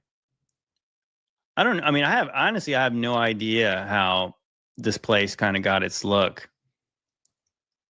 Yeah, like over here, like this picture right here. I've been repping the Valley of Fire for a while now. But all that stuff is just really bizarre.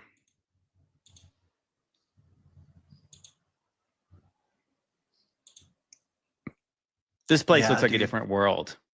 That looks like something died there. I think this. Like you're standing. I think this formation was called an elephant. I think you see, kind of see the head and the trunk and all that stuff. Yeah. Oh yeah, dude. You can see the eye. Yeah. Pretty What state interesting. was this in? This is in Nevada. Oh yeah, the that makes Valley of sense. Fire is legit. Just check that out. See, they had all the petroglyphs right here. You can kind of see the petroglyphs over here. Yeah. Yeah, there was tons of Native It's American like stuff. dripping stuff over there. Arizona, Nevada, Utah, and even into Colorado. There's just look at this so place. much. This is the place that I know that if you go to this trail, the front of the trail, so there's Brian, there's me. You go to the front of the trail, and there's a list of all these Hollywood productions that were filmed. Really? On this trail, yeah. I'm telling you, if you were ever going to film a movie about going to Mars, this would be a good place to do it. Now, we know that you can't physically get to Mars, but you know what I'm saying. Just look at this place. Yeah. What's that place called? Something Island? Yeah, see, I think you got all these petroglyphs in the sides of this. Yeah, see the clear separation in color, right? It's like, what happened there? Yeah, this looks like this was once a city. I kind of wonder if this was all brick. Yeah, that's a great quandary. Yeah, look at that. See all that stuff. It's all bled together.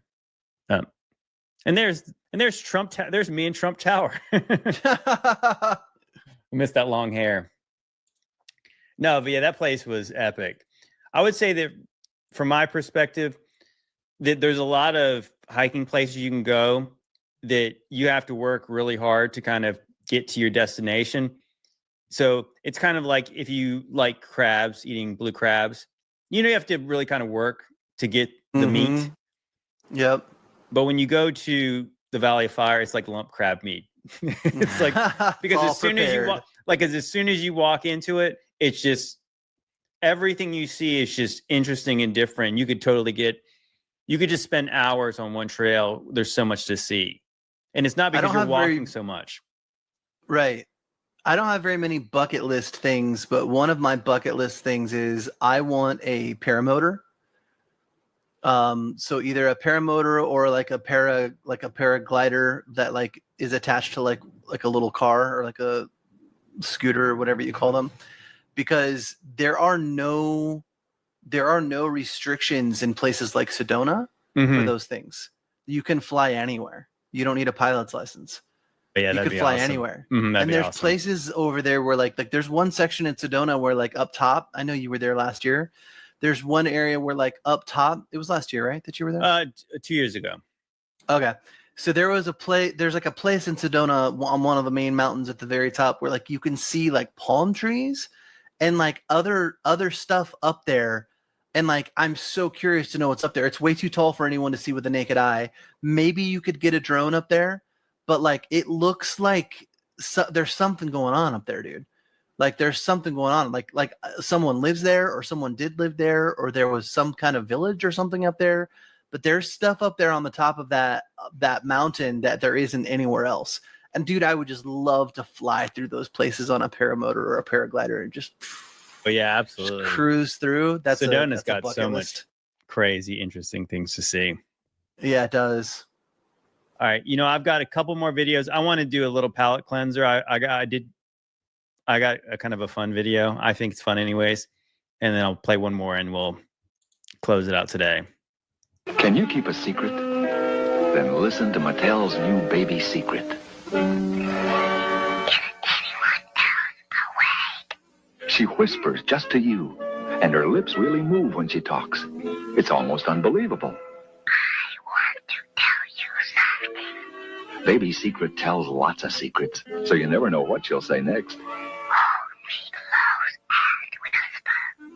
And she looks so real, the way her lips move like yours.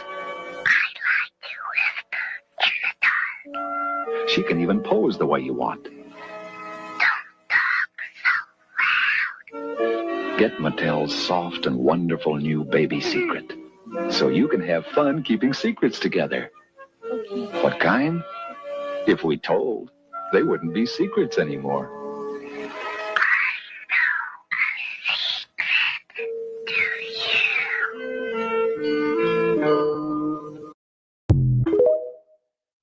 That is terrifying. That is terrifying. And what does I know a secret to you mean? Yeah, right? What does I know a secret to you even mean? Man, Dude, that is so. That is horrifying. It was funny. You missed it back. We had a video a while back, and it was something similar, where they had this doll that had like black eyes, and it was some kind of little homeless doll. It looked like it was totally possessed. It was just like the most creepy. I mean, it's kind of like this is where this like that the Annabelle movie series comes from. These completely demon possessed dolls, Chucky, like that whole thing. I mean, I imagine that's where this comes from. It probably comes from a combination of these ridiculous toys, and also maybe the idea that they were like idols of things back in the day. Dude, I would pay good money to have video footage of the boardroom conversation of all of the grown men and women that decided to make that doll. I would pay good money to have footage of the round table they had, the discussion they had about why they should make that doll, the things it should say, like where the inspiration came from. I would love to hear those conversations. Oh man. Can you imagine if you had that in your bed and you kind of rolled over and it started talking to you, like, you know, as you're kind of lightly still kind of awake, but kind of like, you know what I mean? Dude, what kind of life was the person living that came in and presented that idea on day one? What kind of life were they living to even come up with that, dude? I mean, you could easily make a movie out of that doll. You know, like, I mean, it would be like the easiest thing in the world. Oh, it says these 5 little phrases. But then, of course, it starts saying different things. Dude, we got AI. We should make it like a 7 to 10 minute short film on that. We actually should. That would be hilarious. I've got a secret. I want to kill everyone in the house. You know, that's what you expected to say. Don't tell anybody. It's our secret. Direct quote. I know a secret to you. Oh my gosh. It's just like, yeah. What does that mean? I mean, yeah, it's horrifying to think that, well, like, and then you had like the little kids. So the doll gains the little kids' trust. And then eventually it's like telling them things like you can't tell your parents it's a secret. Dude, I wouldn't doubt if they quite literally did ceremonies and rituals to cast demons into those things in an effort to send demon possessed dolls into these kids' homes. I wouldn't doubt that at all, to be monitoring spirits. I wouldn't doubt that for even one moment. Oh my gosh. I mean, I've heard that. And I remember I know like when I was first waking up, I was watching a lot of weird things where there was like these kids' toys and it was like a mirror or something like that. I can't remember what kind of toy it was. And then you take the mirror off and there was some kind of a picture under it that was like a demon face or something. Have you ever seen that kind of stuff where that I've heard that? No, I never saw that. It's kind of similar in the way that, you know, I can't remember. It was it David Crosby or somebody like that? I can't remember. Somebody was talking about how Crosby, Stills and Nash, the you know, that 70s group, that they were saying that they had a coven of witches basically casting spells on the records they were selling and stuff like that. Yeah, that's a fact. They still do that. Oh, I'm sure I mean, again, I don't doubt they do it to the masters. Yeah, so that's exactly what they were saying. So it was something similar to that, but it was obviously even more nefarious that children's toys were being put, you know, like whatever subliminal stuff and weird messages in it. Of course, I told my demonic encounter story a long time ago on the show, and I'm not going to tell the whole thing, but what I found really interesting. So I had this demon encounter in my room, like right at the time I was all waking up to all this stuff. And then my daughter had a nightmare that night, same night. I could hear her telling my ex, like, this, oh, I had a nightmare. And I said, come here, tell me what your dream was. And it was something about how this fairy came in her room and she was like, probably like a Disney fairy. And then all of a sudden she morphed into this thing with fangs and claws, and it was a demon. And then so when I heard this story, and she was almost describing like she had sleep paralysis, like she couldn't tell if she was awake or asleep when this stuff was happening. And I remember my old neighbor had given her something called a fairy door. And it was one of these little doors you stick onto your wall. And then so the fairy can live in the wall or can enter the room. And yeah, I was just like, that's out of here at that time. I was like, yeah, like I said, I was not considering that. Could that be given some kind of consent to some kind of a spirit, some kind of the spirit? Well, it's not even a question. Well, I mean, I don't think, of course, now I don't think about coincidences like that. This is at the time where I was just like, I'm not sure what's real, but I'm like, that's weird. I mean, again, I don't believe in coincidences like that now, but at the time I was like, could that really have been some kind of a gateway? Well, but how many people don't think about stuff like that? Like we were talking about yesterday, I think off podcast or off the recording, we were talking about how like someone in recent news was only 31, and I was talking about how I didn't start to even like pay attention to the spiritual ramifications of my decisions until my mid 30s. And then, but like even still, just slightly, not like really fully until probably like 40. And so how many people are out there, even born again believers, living their life just kind of lackadaisical, not realizing that these things actually open doorways. They actually open gateways and portals to the demonic unequivocally. It's not even a question. Like it's not even a question. And it can be something so simple. It can be just one little, that's why you don't accept things from people you don't know. You know, you don't take things from people you don't know. Like some of these people, some of these witches and warlocks, they'll bump into you in person, like out in public. Like you'd be walking down a street and someone will bump into you because they're trying to transfer their demons to you. Like this stuff, it's so real, dude. It's so real. That's terrifying. So were you able to obviously it stopped when you got rid of the thing? I don't know the story. Well, the story was eventually we moved out of that house. I had to sell that house. But I remember when I had the demonic encounter, and I remember like even talking to my brother about it, and I was actually trying to look up prayers to cast out demons. I mean, this is how new I was to all this stuff. I was just like, all I know that there was something really going wrong in the house. Like I said, my ex and I were going through a bad time. Let's just say it did not end well, but all things work together for the good. So all's well that ends well. But at that same time, I was having issues in my home. Like obviously there was discord in the house. I was waking up spiritually. I feel like the devil was testing me then. You know, they were coming for me then. Maybe they were feeling threatened that maybe they knew what God was going to use me for later. Of course, I didn't know that at the time. But what was interesting too is there was this ant infestation in my house too. At the same time, there's all these bugs getting in the house. My dog was like sick, like deathly ill. And I remember like one day I was feeling like, oh man, I was like feeling like such despair around the same time. And I was going in. So eventually I was like going into these rooms and I was trying to cast out demons out of every room out of my house. And the craziest thing was, so shortly after that, dog made this miraculous recovery, got better right away. And then we had like Terminex, one of these pest companies came in. There was not one ant in the house. Like, so right around this time, like after I was casting out demons out of the room, or, I was praying over those rooms, and yeah, there was no ants in the house. And I said, that is really interesting that the bugs are gone. The dog's better. And I won't say that I didn't still feel like a kind of a funk in the house, but yeah, for a while, I remember like when I used to tell that story, the hairs on the back of my neck used to stand up. And I remember I used to walk in that house, like toward the end there, and I would just feel like somebody was behind me. I'm not like, like I don't feel like that in this house. I don't feel like where I live now. Yeah. When I was at my parents' house, I did, when I had to move out of my house, I never felt like that.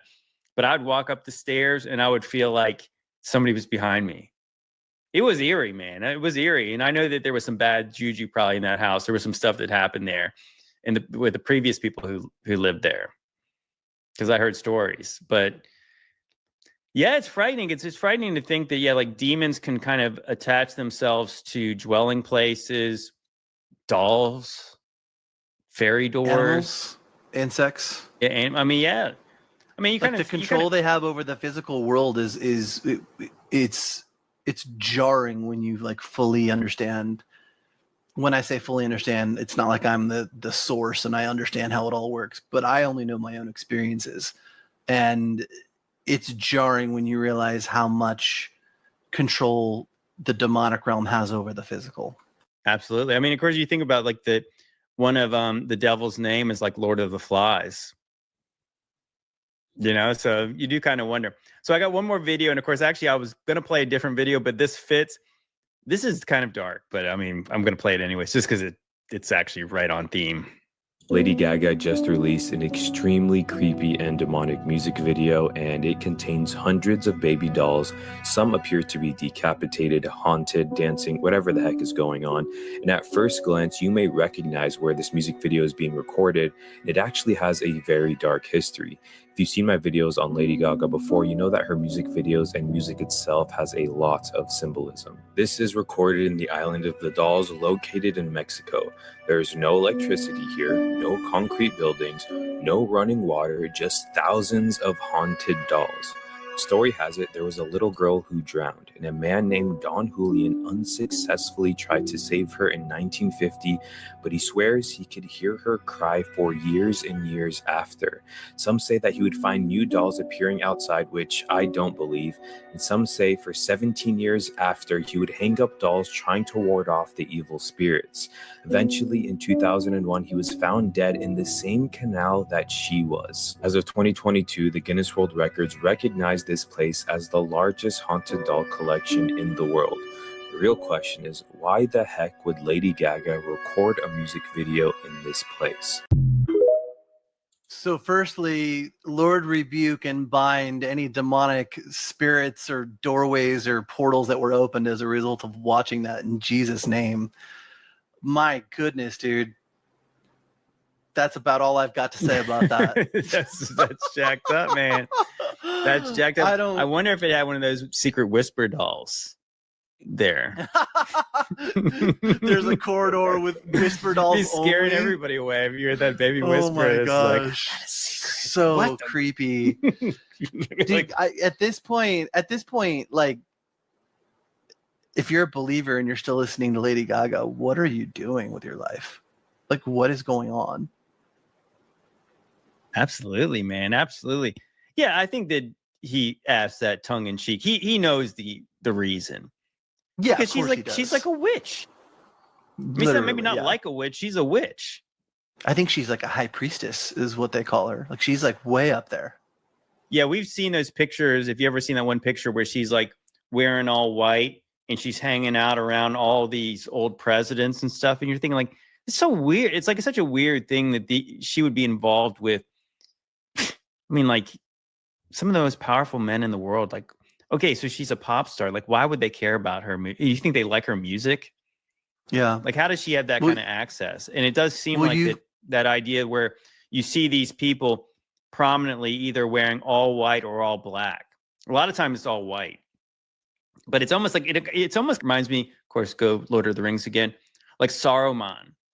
Like, Saruman's wearing all white. He's got a white beard, but he's not like when Gandalf is Gandalf the White. Inverted, it's like, it's like he looks mega evil, even though he's wearing all white and just the way his motif is. And it's like, yeah, you get that same kind of witch vibe from Lady Gaga when she's wearing all white. You've made the connections in past videos between the occult and the government and the military. So it's like, it's no surprise that they're all hanging out together and they're all like, there's something weird that goes on with all of that. I'm sure that some of those people are in charge of doing some of the rituals and holding some of the seances and sigils and whatever that they do, when they do certain events, depending on what they're ushering in or what they're trying to usher in or what spell they're trying to cast or whatever the case is. But yeah, I mean, here's the thing, man, with witches, she puts it out there. She's obvious. The more terrifying ones are the ones in the church. the ones that actually literally know the Bible, that proclaim to know Jesus, that proclaim to hear from the Holy Spirit, that live in such a way that they seem like a born again believer, but secretly they're literally communicating and communing and having conversations with demons in the demonic realm. And they are communicating with monitoring spirits and familiar spirits. And they are straight up witches. They're straight up witches that profess to be born again, that profess to be Christians. And they actually have a lot of believers fooled. It's insane. Yeah. Like, it's absolutely insane. Yeah, check it out. So you got creepy, dude. Yeah, lady. Look who she's got her hands on over there too. You have George W. and George Herbert Walker Bush. And so she's the ringleader. It kind of actually makes sense because you got the two guys who were in Skull and Bones. So deep, dark, esoteric Skull and Bones of Yale. And yeah, you think about it, it's like that. That's what, all that stuff is like Kabbalah. It's esoteric knowledge. And so that's really what witchcraft is this esoteric using, and of course it's manipulating demons is witchcraft. Is getting them to do your bidding. And that's what's interesting. That's obviously been the enigma of Solomon, the wisest man ever, is that he got into all that weird stuff because it was like the knowledge kind of had corrupted him. And then, of course, whether you believe it's a legitimate book or not, it's still interesting because I think these people believe that story in the lower keys of Solomon and how he was able to use sigils to manipulate demons to get them to do his bidding. And that is exactly most of those. That's most exactly of those what it sigils is. are emojis. Have you seen that? I have seen that. Yeah, you know what? I need to play that video. I need to get that on the podcast here eventually. But yeah, that sigils are what bind demons and then summon them. So depending on, I guess, probably which ones they use.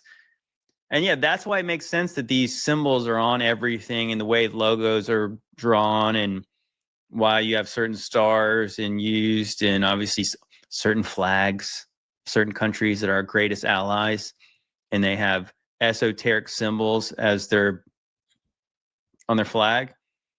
Yeah, that means something. It means something not good, typically. I agree. Yeah, you should do that on one of your next podcasts. Do a deep dive into the sigils and the emojis, because it's mind blowing when you see how similar so many of them are, and it's even more mind blowing when you realize that most of those sigils that are in that book, most of those sigils are in our phones. Oh, they're in the microchips and they're on the motherboards of the phones that we use, which begs the question, these scrying mirrors. Which begs the question: how many demons are being harnessed, and to what end to make these things work? I don't know. All I know is it's a secret. My gosh, dude, no. Well, anyways, guys, I think on that note, Coffee. Follow me.